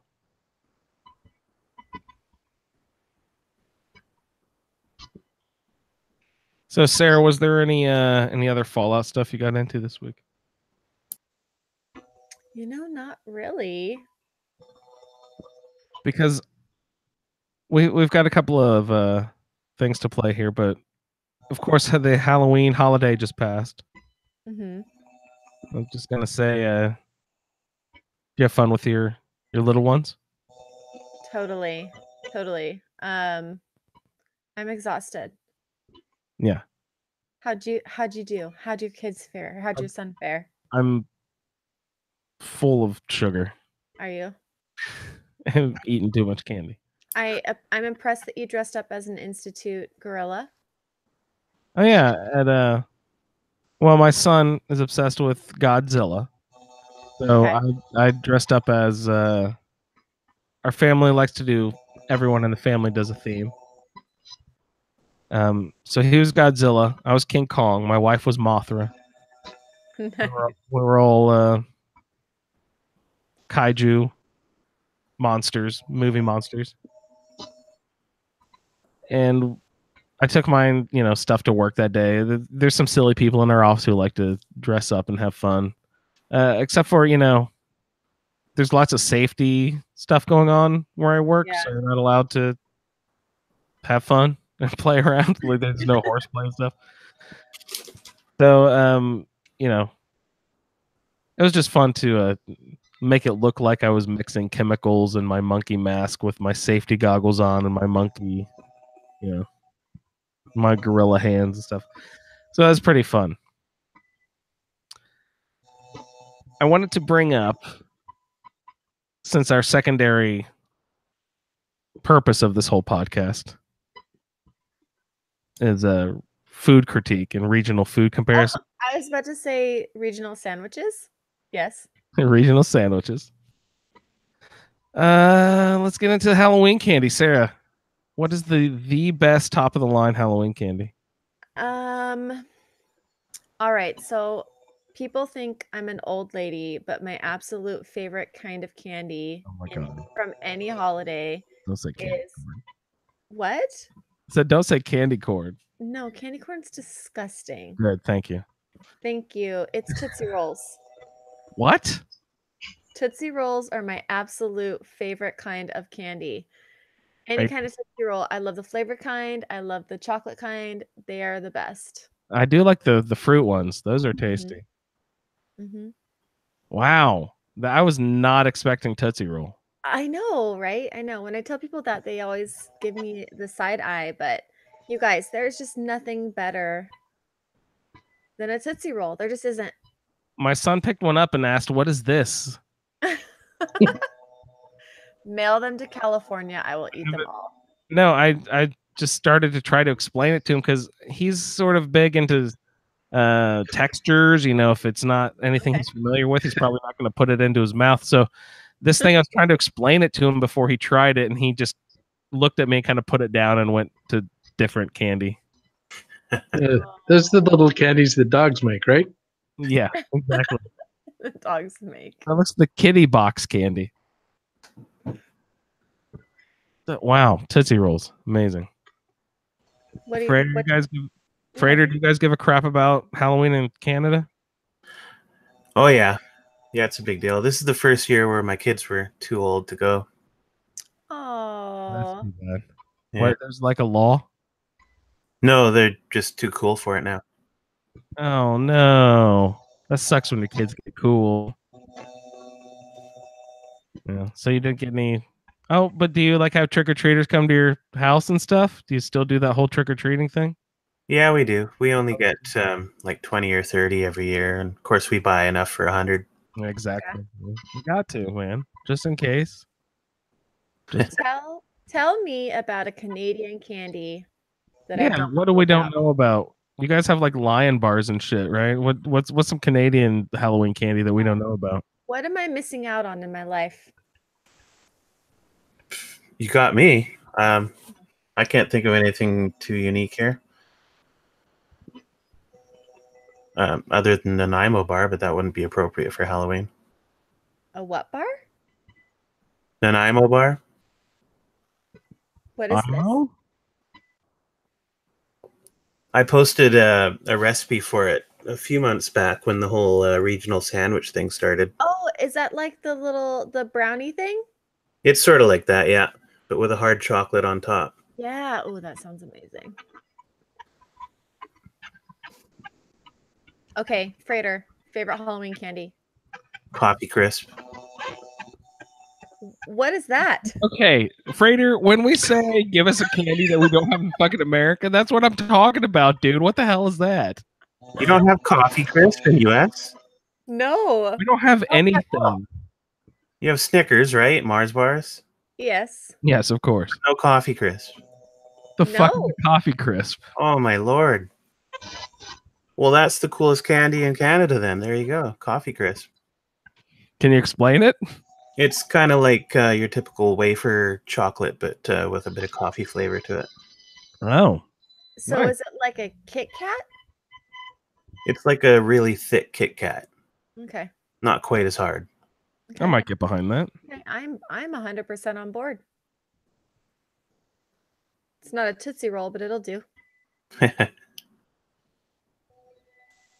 I had no idea that was a Canadian thing. Yeah. It's awesome. I bet there's all kinds of random stuff up there. All right, you California people, you do anything weird Halloween wise, Ray, Sarah? I mean, not really. We actually did a trunk or treat. Oh, that's great. Those have On popped up recently. Saturday. Yeah, which I like because it's been getting a little crazy out there in the streets, the mean streets of San Jose, you know. Yeah. And so it's nice to go, like we went for our church. And so it was nice to go like be in a place where we knew everybody. The kids could just kind of like go have fun and we didn't have to worry too much and we didn't have to check our candy for razors and poison and that kind of stuff. Oh man. Um Every year. every year, man, you know, I got a raid. Clowns putting razors in apples. I know, Watch man. out. So it was really nice. So on actual Halloween night, we didn't do much. We just kind of hung out and, you know, handed out a few pieces of candy here and there, but nothing I was gonna major. say you get trick or treaters up at your house. Not many, not many. We live in the not so nice part of a really nice part of San Jose. So everyone goes to the really nice part and kind of leaves us alone. Yeah. That's what I'm hearing from just about everybody I've had this conversation with over the last couple days. Yeah. No one seems to get trick or treaters anymore. I don't think people are trick or treating as much. I always see pictures on Facebook. Plenty of people are actually going. Where are they going to? Not I to feel my like house. I feel like every town has a spot where people go and trick or treat, like a certain neighborhood that they go to. Yeah. That's like the good spot. I mean, did you have that when you were growing up? Like a certain, I know we did. There's a certain neighborhood we went to because they always had like full-size candy bars. We would map out the trick-or-treating schedule for our town and the towns around us who happen to do it on different days. Like if we did on Saturday, they did it on Sunday. Some of them did it on actual Halloween. Wait, what? Yeah, next town over would do it on a Wednesday on actual Halloween, and some people do it the Saturday before, the Sunday afternoon before. That's so weird. So You can go trick-or-treating 3 or 4 times. that sounds great for kids and horrible for parents. We are over encumbered in candy. No such thing. Just pop some and get some extra, agility or something. It's crazy. I don't know. I ended up just taking it to work and giving it to all my employees. Like, Yeah, that happens a lot. Our work is full of peanut M&Ms right now. I grabbed a few bags of peanut M&Ms on my way out, and I'm like, what am I doing? We have a mountain of candy at home. right? Exactly. Okay, favorite Halloween candy, Andrew? All my whole life growing up, it would have been Reese's. Okay, there's another thing. Regional pronunciation of that company's name. Reese's is not correct. Reese's is correct. That is correct. But every person in the Midwest will call that a Reese's. I'm But offended. peanut butter cups my whole life, but for some reason in the last couple of years I've really gotten into sour gummy stuff. Okay. Doesn't really Sour matter. Patch Kids. Yeah, Sour Patch Kids, anything like that. Gummy worms, sour night crawlers, that type of thing. Okay. Love that stuff. I do not like sour. Oh, I love sour. It's good. Ray? What kind of candy you eating? So I don't really like candy. Ray. You can't eat candy. But if somebody makes me eat candy, it'd probably be a Almond Joy. Oh, those are good ones. God, that was going to be my next question is what are the worst candy bars? And that was going to be my suggestion. I love that Almond Joys are so polarizing in our society. You either love the crap out of them or you hate them with every fiber of your being. There's no middle ground there. Because it's got the world's most divisive ingredient, dry, white, flaky, crappy coconut. Okay, listen. This is important. Coconut is amazing. Okay, yeah, I will agree with you. I've been to Mexico. I've had the fresh coconut chopped right off the tree with the fucking machete and the milk and eating the fresh meat and everything. Mm-hmm. That, I agree with you, is a delicacy and everyone should try that. Wonderful. The crap you get, the dried, flaked, sawdust shavings of coconut you get in a bag that that just should not be worked with. It's horrible. With that. So Horrible. raw dried coconut flakes are actually really good, for the record. And all coconut is really a gift. So So your Mounds and Almond Joy, that sort of stuff. for sure. Yeah. Super good. German chocolate cake. Germans love coconut for some reason. Yes. Actually, that German chocolate cake has nothing to do with Germany. It was made in New York, I think. I wonder why they call it German. Yeah, to sell it. I don't know. Just like how red velvet cake. It's just chocolate with like red food coloring, I think, right? Just to sell it. It's a mix of chocolate and vanilla, but yes. Yeah, and dump a bunch of food coloring in there. There you go, new cake. Oh my god, everyone It tastes good. It tastes good. Yeah. Ray, this is important. So I know you don't like candy, but you're not the kind of person that hands out popcorn balls, are you? No. All right, good. I'm the kind of person that leaves their porch light off. That's gonna be my assumption. I was like, there's no way Ray participates in Halloween on any level. Not even a bowl of candy outside your front door? No. Did you allow your kids to participate, Ray? Yeah, the kids always went, but yeah, I mean, but no, I just don't want any leftover candy because it's just gonna sit around the house and get thrown away. Now, my mom hung out last night. She was supposed to go to a Halloween party, but she ended up sticking around and going trick-or-treating with us last night, which was a blast. I was glad to have Mo was really glad to have his grandma around to go trick-or-treating. That was really fun. We're going around door to door, house to house, having a good time. We come to this particular house that had a bonfire going in the back and sort of like popular Halloween dance music going on. We heard Thriller and Ghostbusters and stuff as we were walking around the neighborhood. And we finally go up to the door that was actually having the bonfire in the party. And they, tossed Mo a huge, just, you're like, oh my God, sort of handful of candy. And the lady came out and said, like, woo! Candy for the kids, bevies for the adults. Come on in. Like, not come on in, but she gave candy out to the kids and margaritas out to us. What? It was the best thing ever.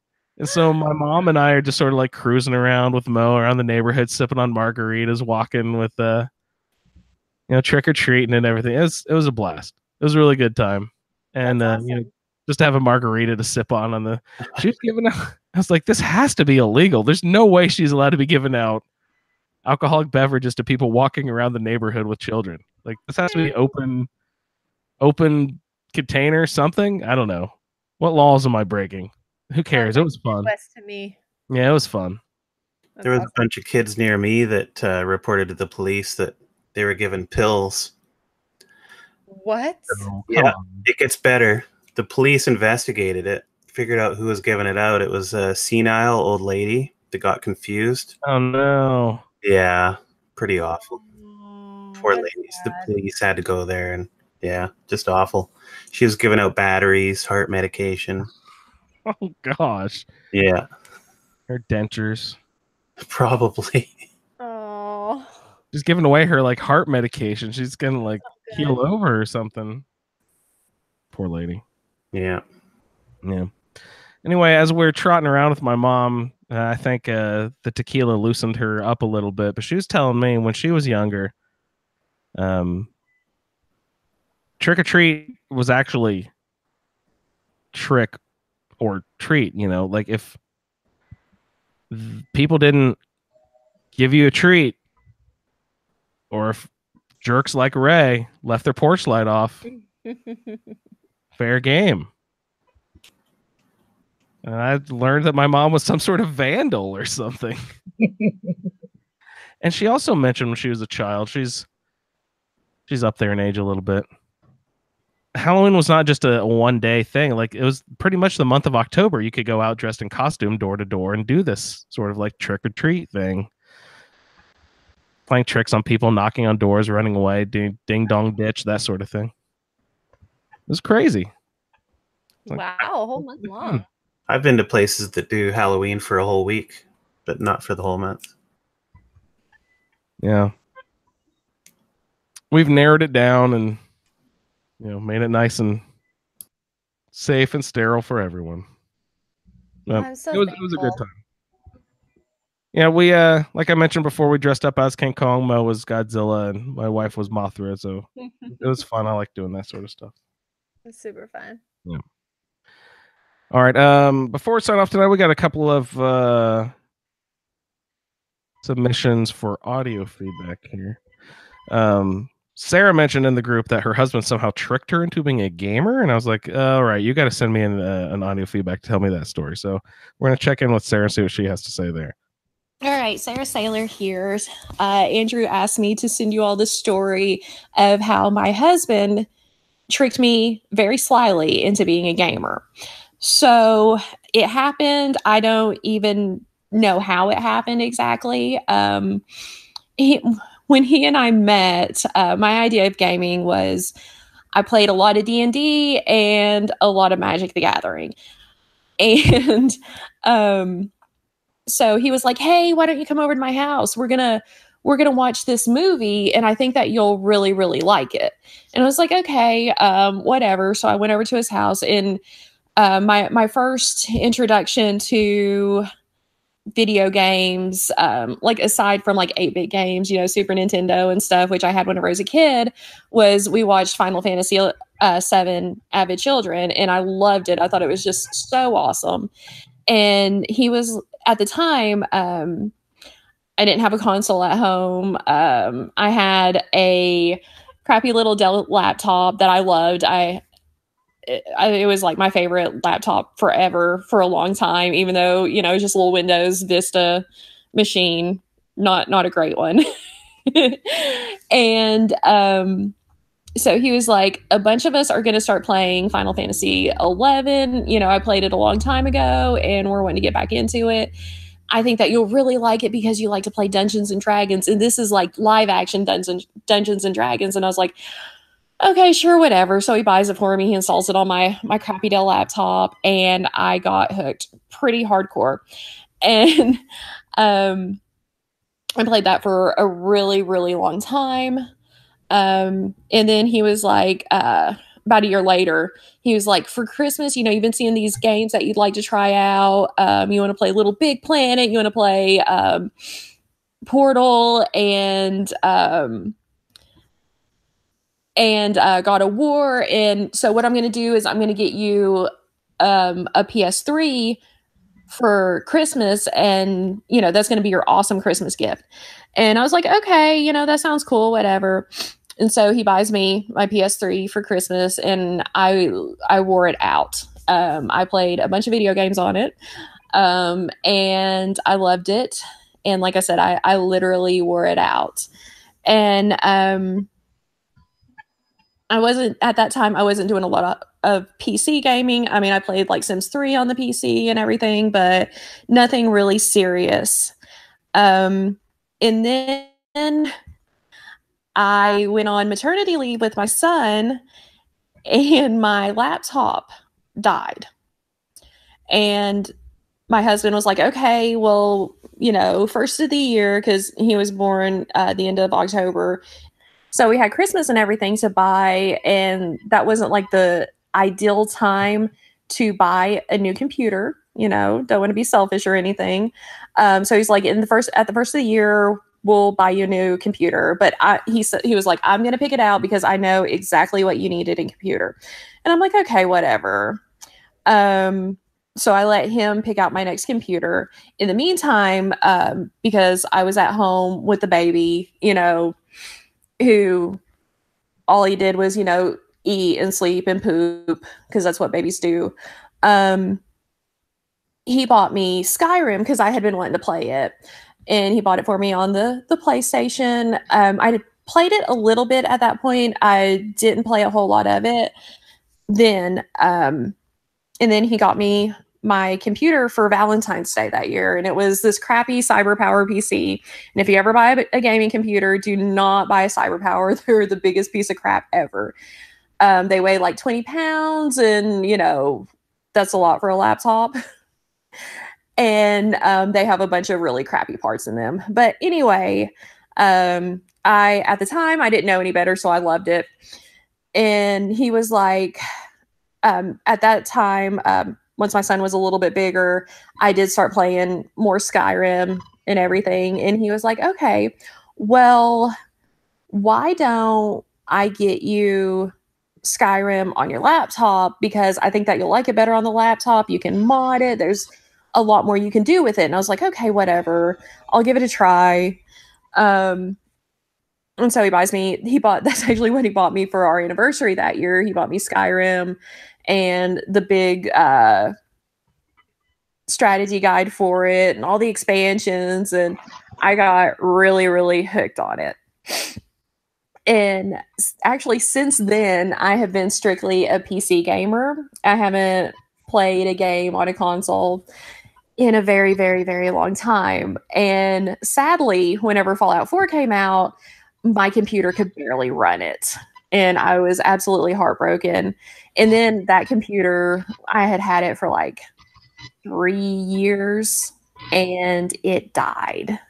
Well, it didn't really die, but where the charge port was at on it, like the pin that you plug the adapter in kept breaking, and just really crazy stuff. But we ended up getting some very, very nice computers. I ended up getting an Omen, and I absolutely love it. But I'm rambling at this point. But anyway, since getting Skyrim on the PC, I've been strictly a PC gamer ever since. I've been hooked on Bethesda games ever since. They're my absolute favorite. And that is how I got tricked into being a gamer, was by my sly, tricky gamer husband. But anyway, I'll see you all in the wasteland. I can't wait to play some Fallout 76 with you all. See ya. Do you want us to play Fallout 76 with people? How does the PC stuff work with Fallout 76? Frater, you said you logged in on PC today, right? Yeah. What do you see? Xbox, you have your sort of Xbox tag. Is it your Bethesda name or something? What do you use on PC? I'm guessing it's the Bethesda account name, which in my case is the same as my Xbox tag. But Ray, did you use was it your Bethesda account? Yeah. You can't really see what you're tagged as, but based on what the other characters around me, it looks like it's just your Bethesda net. That's I'm glad you mentioned that. That's something excuse me, that's something Frater was mentioning the other day, how having a gamer tag is going to be not lore breaking, but sort of fourth wall breaking. What's the phrase? Going to pull you out of your character, you're saying, Frater, right? I think that was Steven Carlson said that. But we were in a conversation with him. You were agreeing with him, I thought. I see his point. Yeah, it does kind of, because if you come up with a name that's about a different game or something like that, and then here you are playing Fallout, it seems kind of silly, and everybody's got like XX at the beginning of their name and so on and so forth. It just seems kind of silly. Why not let you create a name for your specific character? That would be nice. Yeah, because they could use aliases. It'd still be linked to the same account, but you would just have an alias name for that character. Yeah, it would be nice if they displayed your character name. Of course, not that my character name was much better than my username. It was Beta 1 Ray.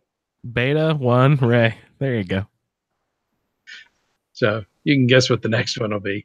Yeah.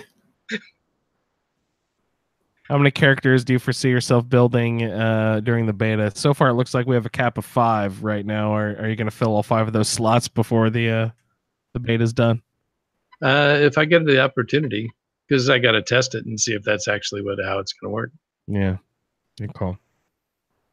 Sarah, that's a very cute story of your husband. I don't really see that as tricking, though.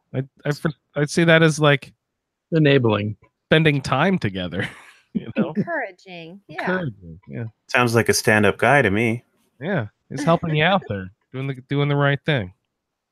That's great. Thank you for the story, Sarah. That's really nice. We also got a email in from Travis. Let's say hi to Travis.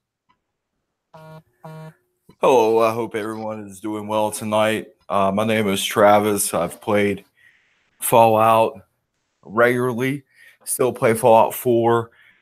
I am the hoarder that spends half my night walking back from the map with like 1,400 things of junk and like 10 things of folders, because you need folders in the Fallout. Well, anyways, free caps. But my experience playing the 76 beta last night was pretty good for the PS4. I played 3 hours or so and didn't crash one time. It did get a little boggy when I was carrying all my junk back.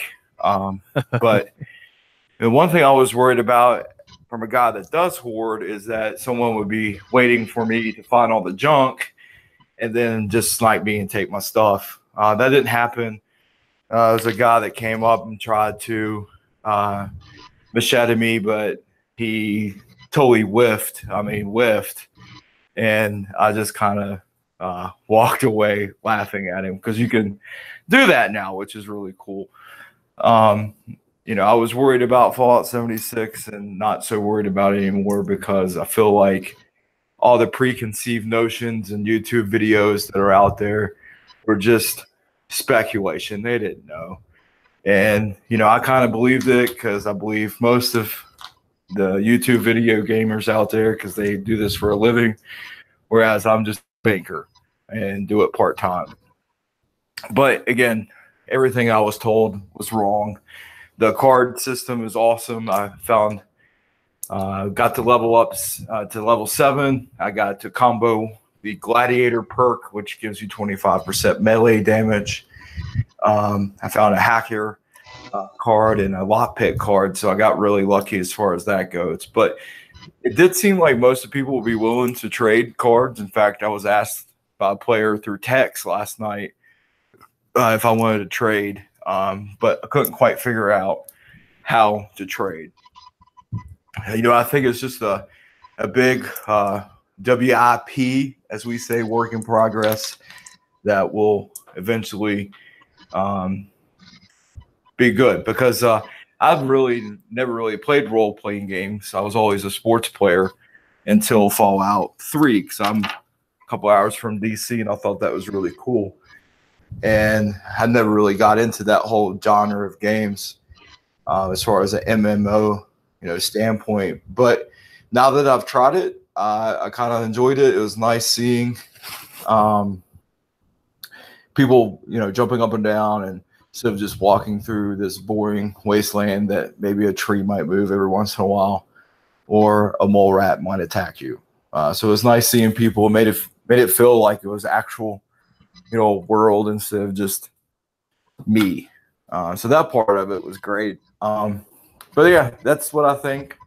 And I certainly hope you share this. Sorry for the large file, but I hope you guys have a great day.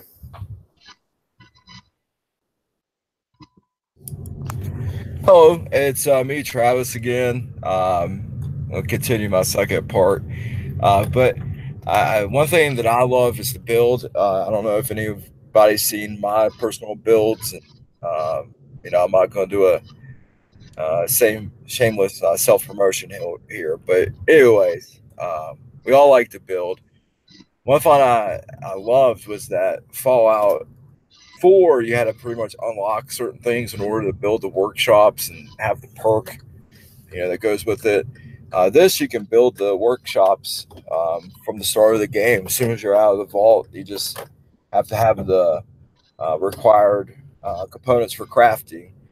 And that's another thing I like. It's, there's more of a Oblivion feel to the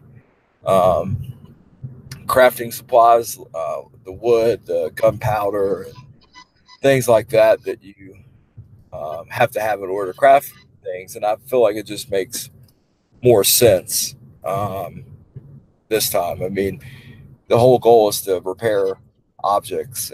Why do I have to unlock certain perks? But anyways, so I just feel like it's going to be an easier way of, say finding a set item, whatever it is, and being able to upgrade it without having to build 30,000 baseball statues to level up, and have to have the supplies wasted and time wasted to do that. So I feel like that part of the aspect they listen to.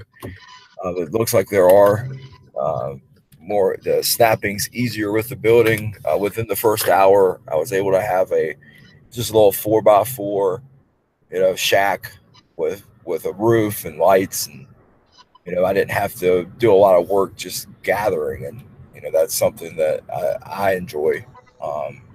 So I feel like a lot of it, like I said in the previous audio file, I feel like a lot of it is our preconceived notions going into the game, not really expecting anything, and not really knowing anything as well. And then with everybody that played the ESO, which I haven't, but everyone had that opinion. I feel like we're kind of off the mark as far as that goes. I was worried about size limits and the campsites and all that stuff, but it feels like most of the details are taken care of. So again, this is Travis. Thank you for your time, and hope you guys have a great day.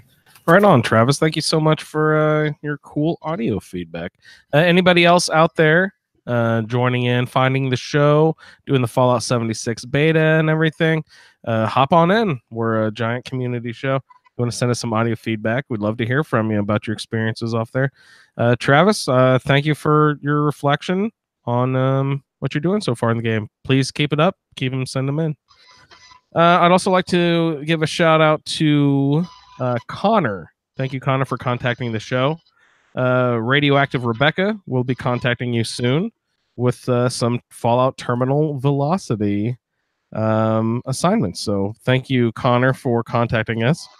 And hopefully we'll be able to get you involved in the Fallout Terminal Velocity project here. Speaking of Fallout Terminal Velocity, we have a really quick one this evening that I figure we can pop off real quick before we sign off. So let's hear from Atomic Andrew.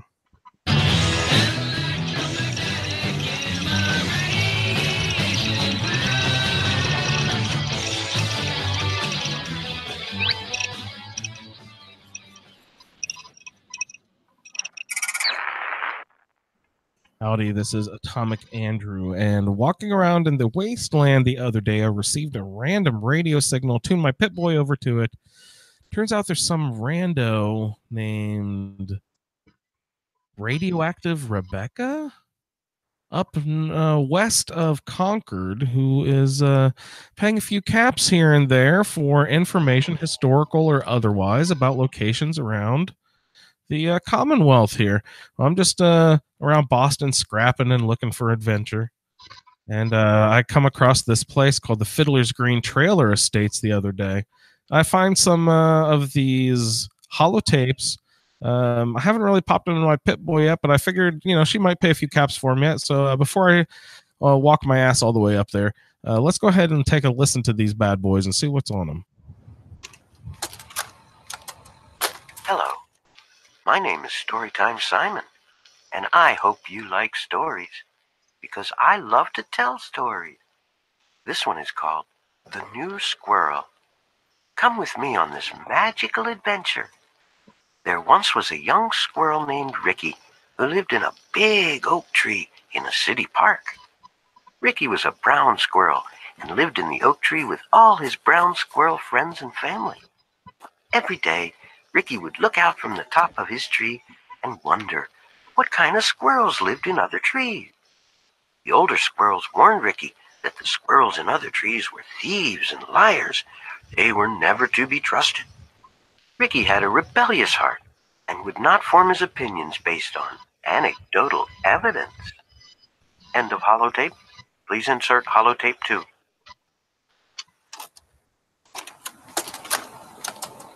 Storytime Simon here. Welcome back. And here it is, part 2 of The New Squirrel. One night, a red squirrel appeared at the bottom of Ricky's oak tree and woke Ricky and his family. "Oh, please help me," said the red squirrel. "I am lost and have nowhere to go." The elders were quick to turn the red squirrel away, but Ricky scurried down the trunk of his tree and stood firm next to the red squirrel. He yelled up at the elder squirrels, "How could you turn him away? Just because he's from another tree? He needs our help." Affected by Ricky's assuredness and determination, the elders agreed to take in the red squirrel. The red squirrel thanked Ricky for standing up for him. "You won't regret this," he said. End of holotape. Please insert holotape 3. Storytime Simon here with the exciting conclusion to The New Squirrel. "Tomorrow we can get to know each other and become best friends," said Ricky to the red squirrel. The red squirrel made a sound that Ricky took for agreement, and the two squirrels curled up to sleep. Later that night, Ricky woke up to the sound of leaves rustling in the oak tree. He looked around. The red squirrel was gone. Ricky surveyed the landscape below and saw a pack of glowing eyes approaching the base of his tree. Cats! Ricky heard a voice from a nearby tree. It was the red squirrel. "I'm sorry," he said. "They were following me and I couldn't bring them to my tree. They would have eaten my family." As the cats ascended the tree and began to devour Ricky's friends and family, Ricky reflected on his decisions. His last words were, "I really wish I would have trusted my elders." The end.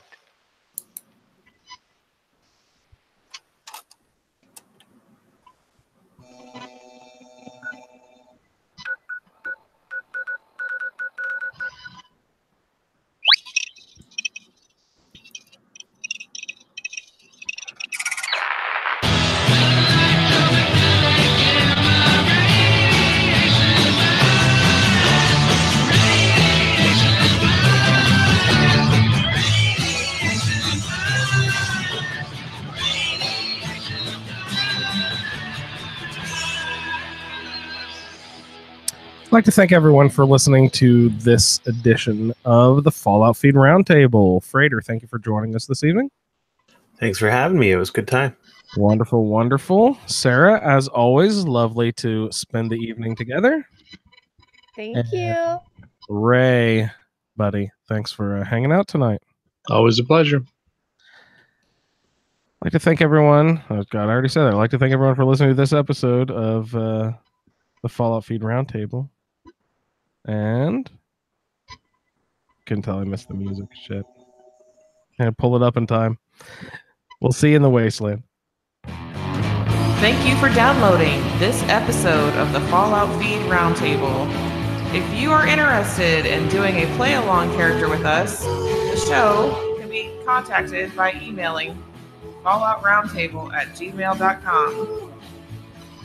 For the roundtable schedule, our Amazon link, and all other show information, please head on over to asapodcasting.com, where you will find the Fallout Feed, a Skyrimatic podcast, our YouTube channel, the Chatterbox, as well as other content. Once again, thank you for downloading, and we'll see you in the wasteland.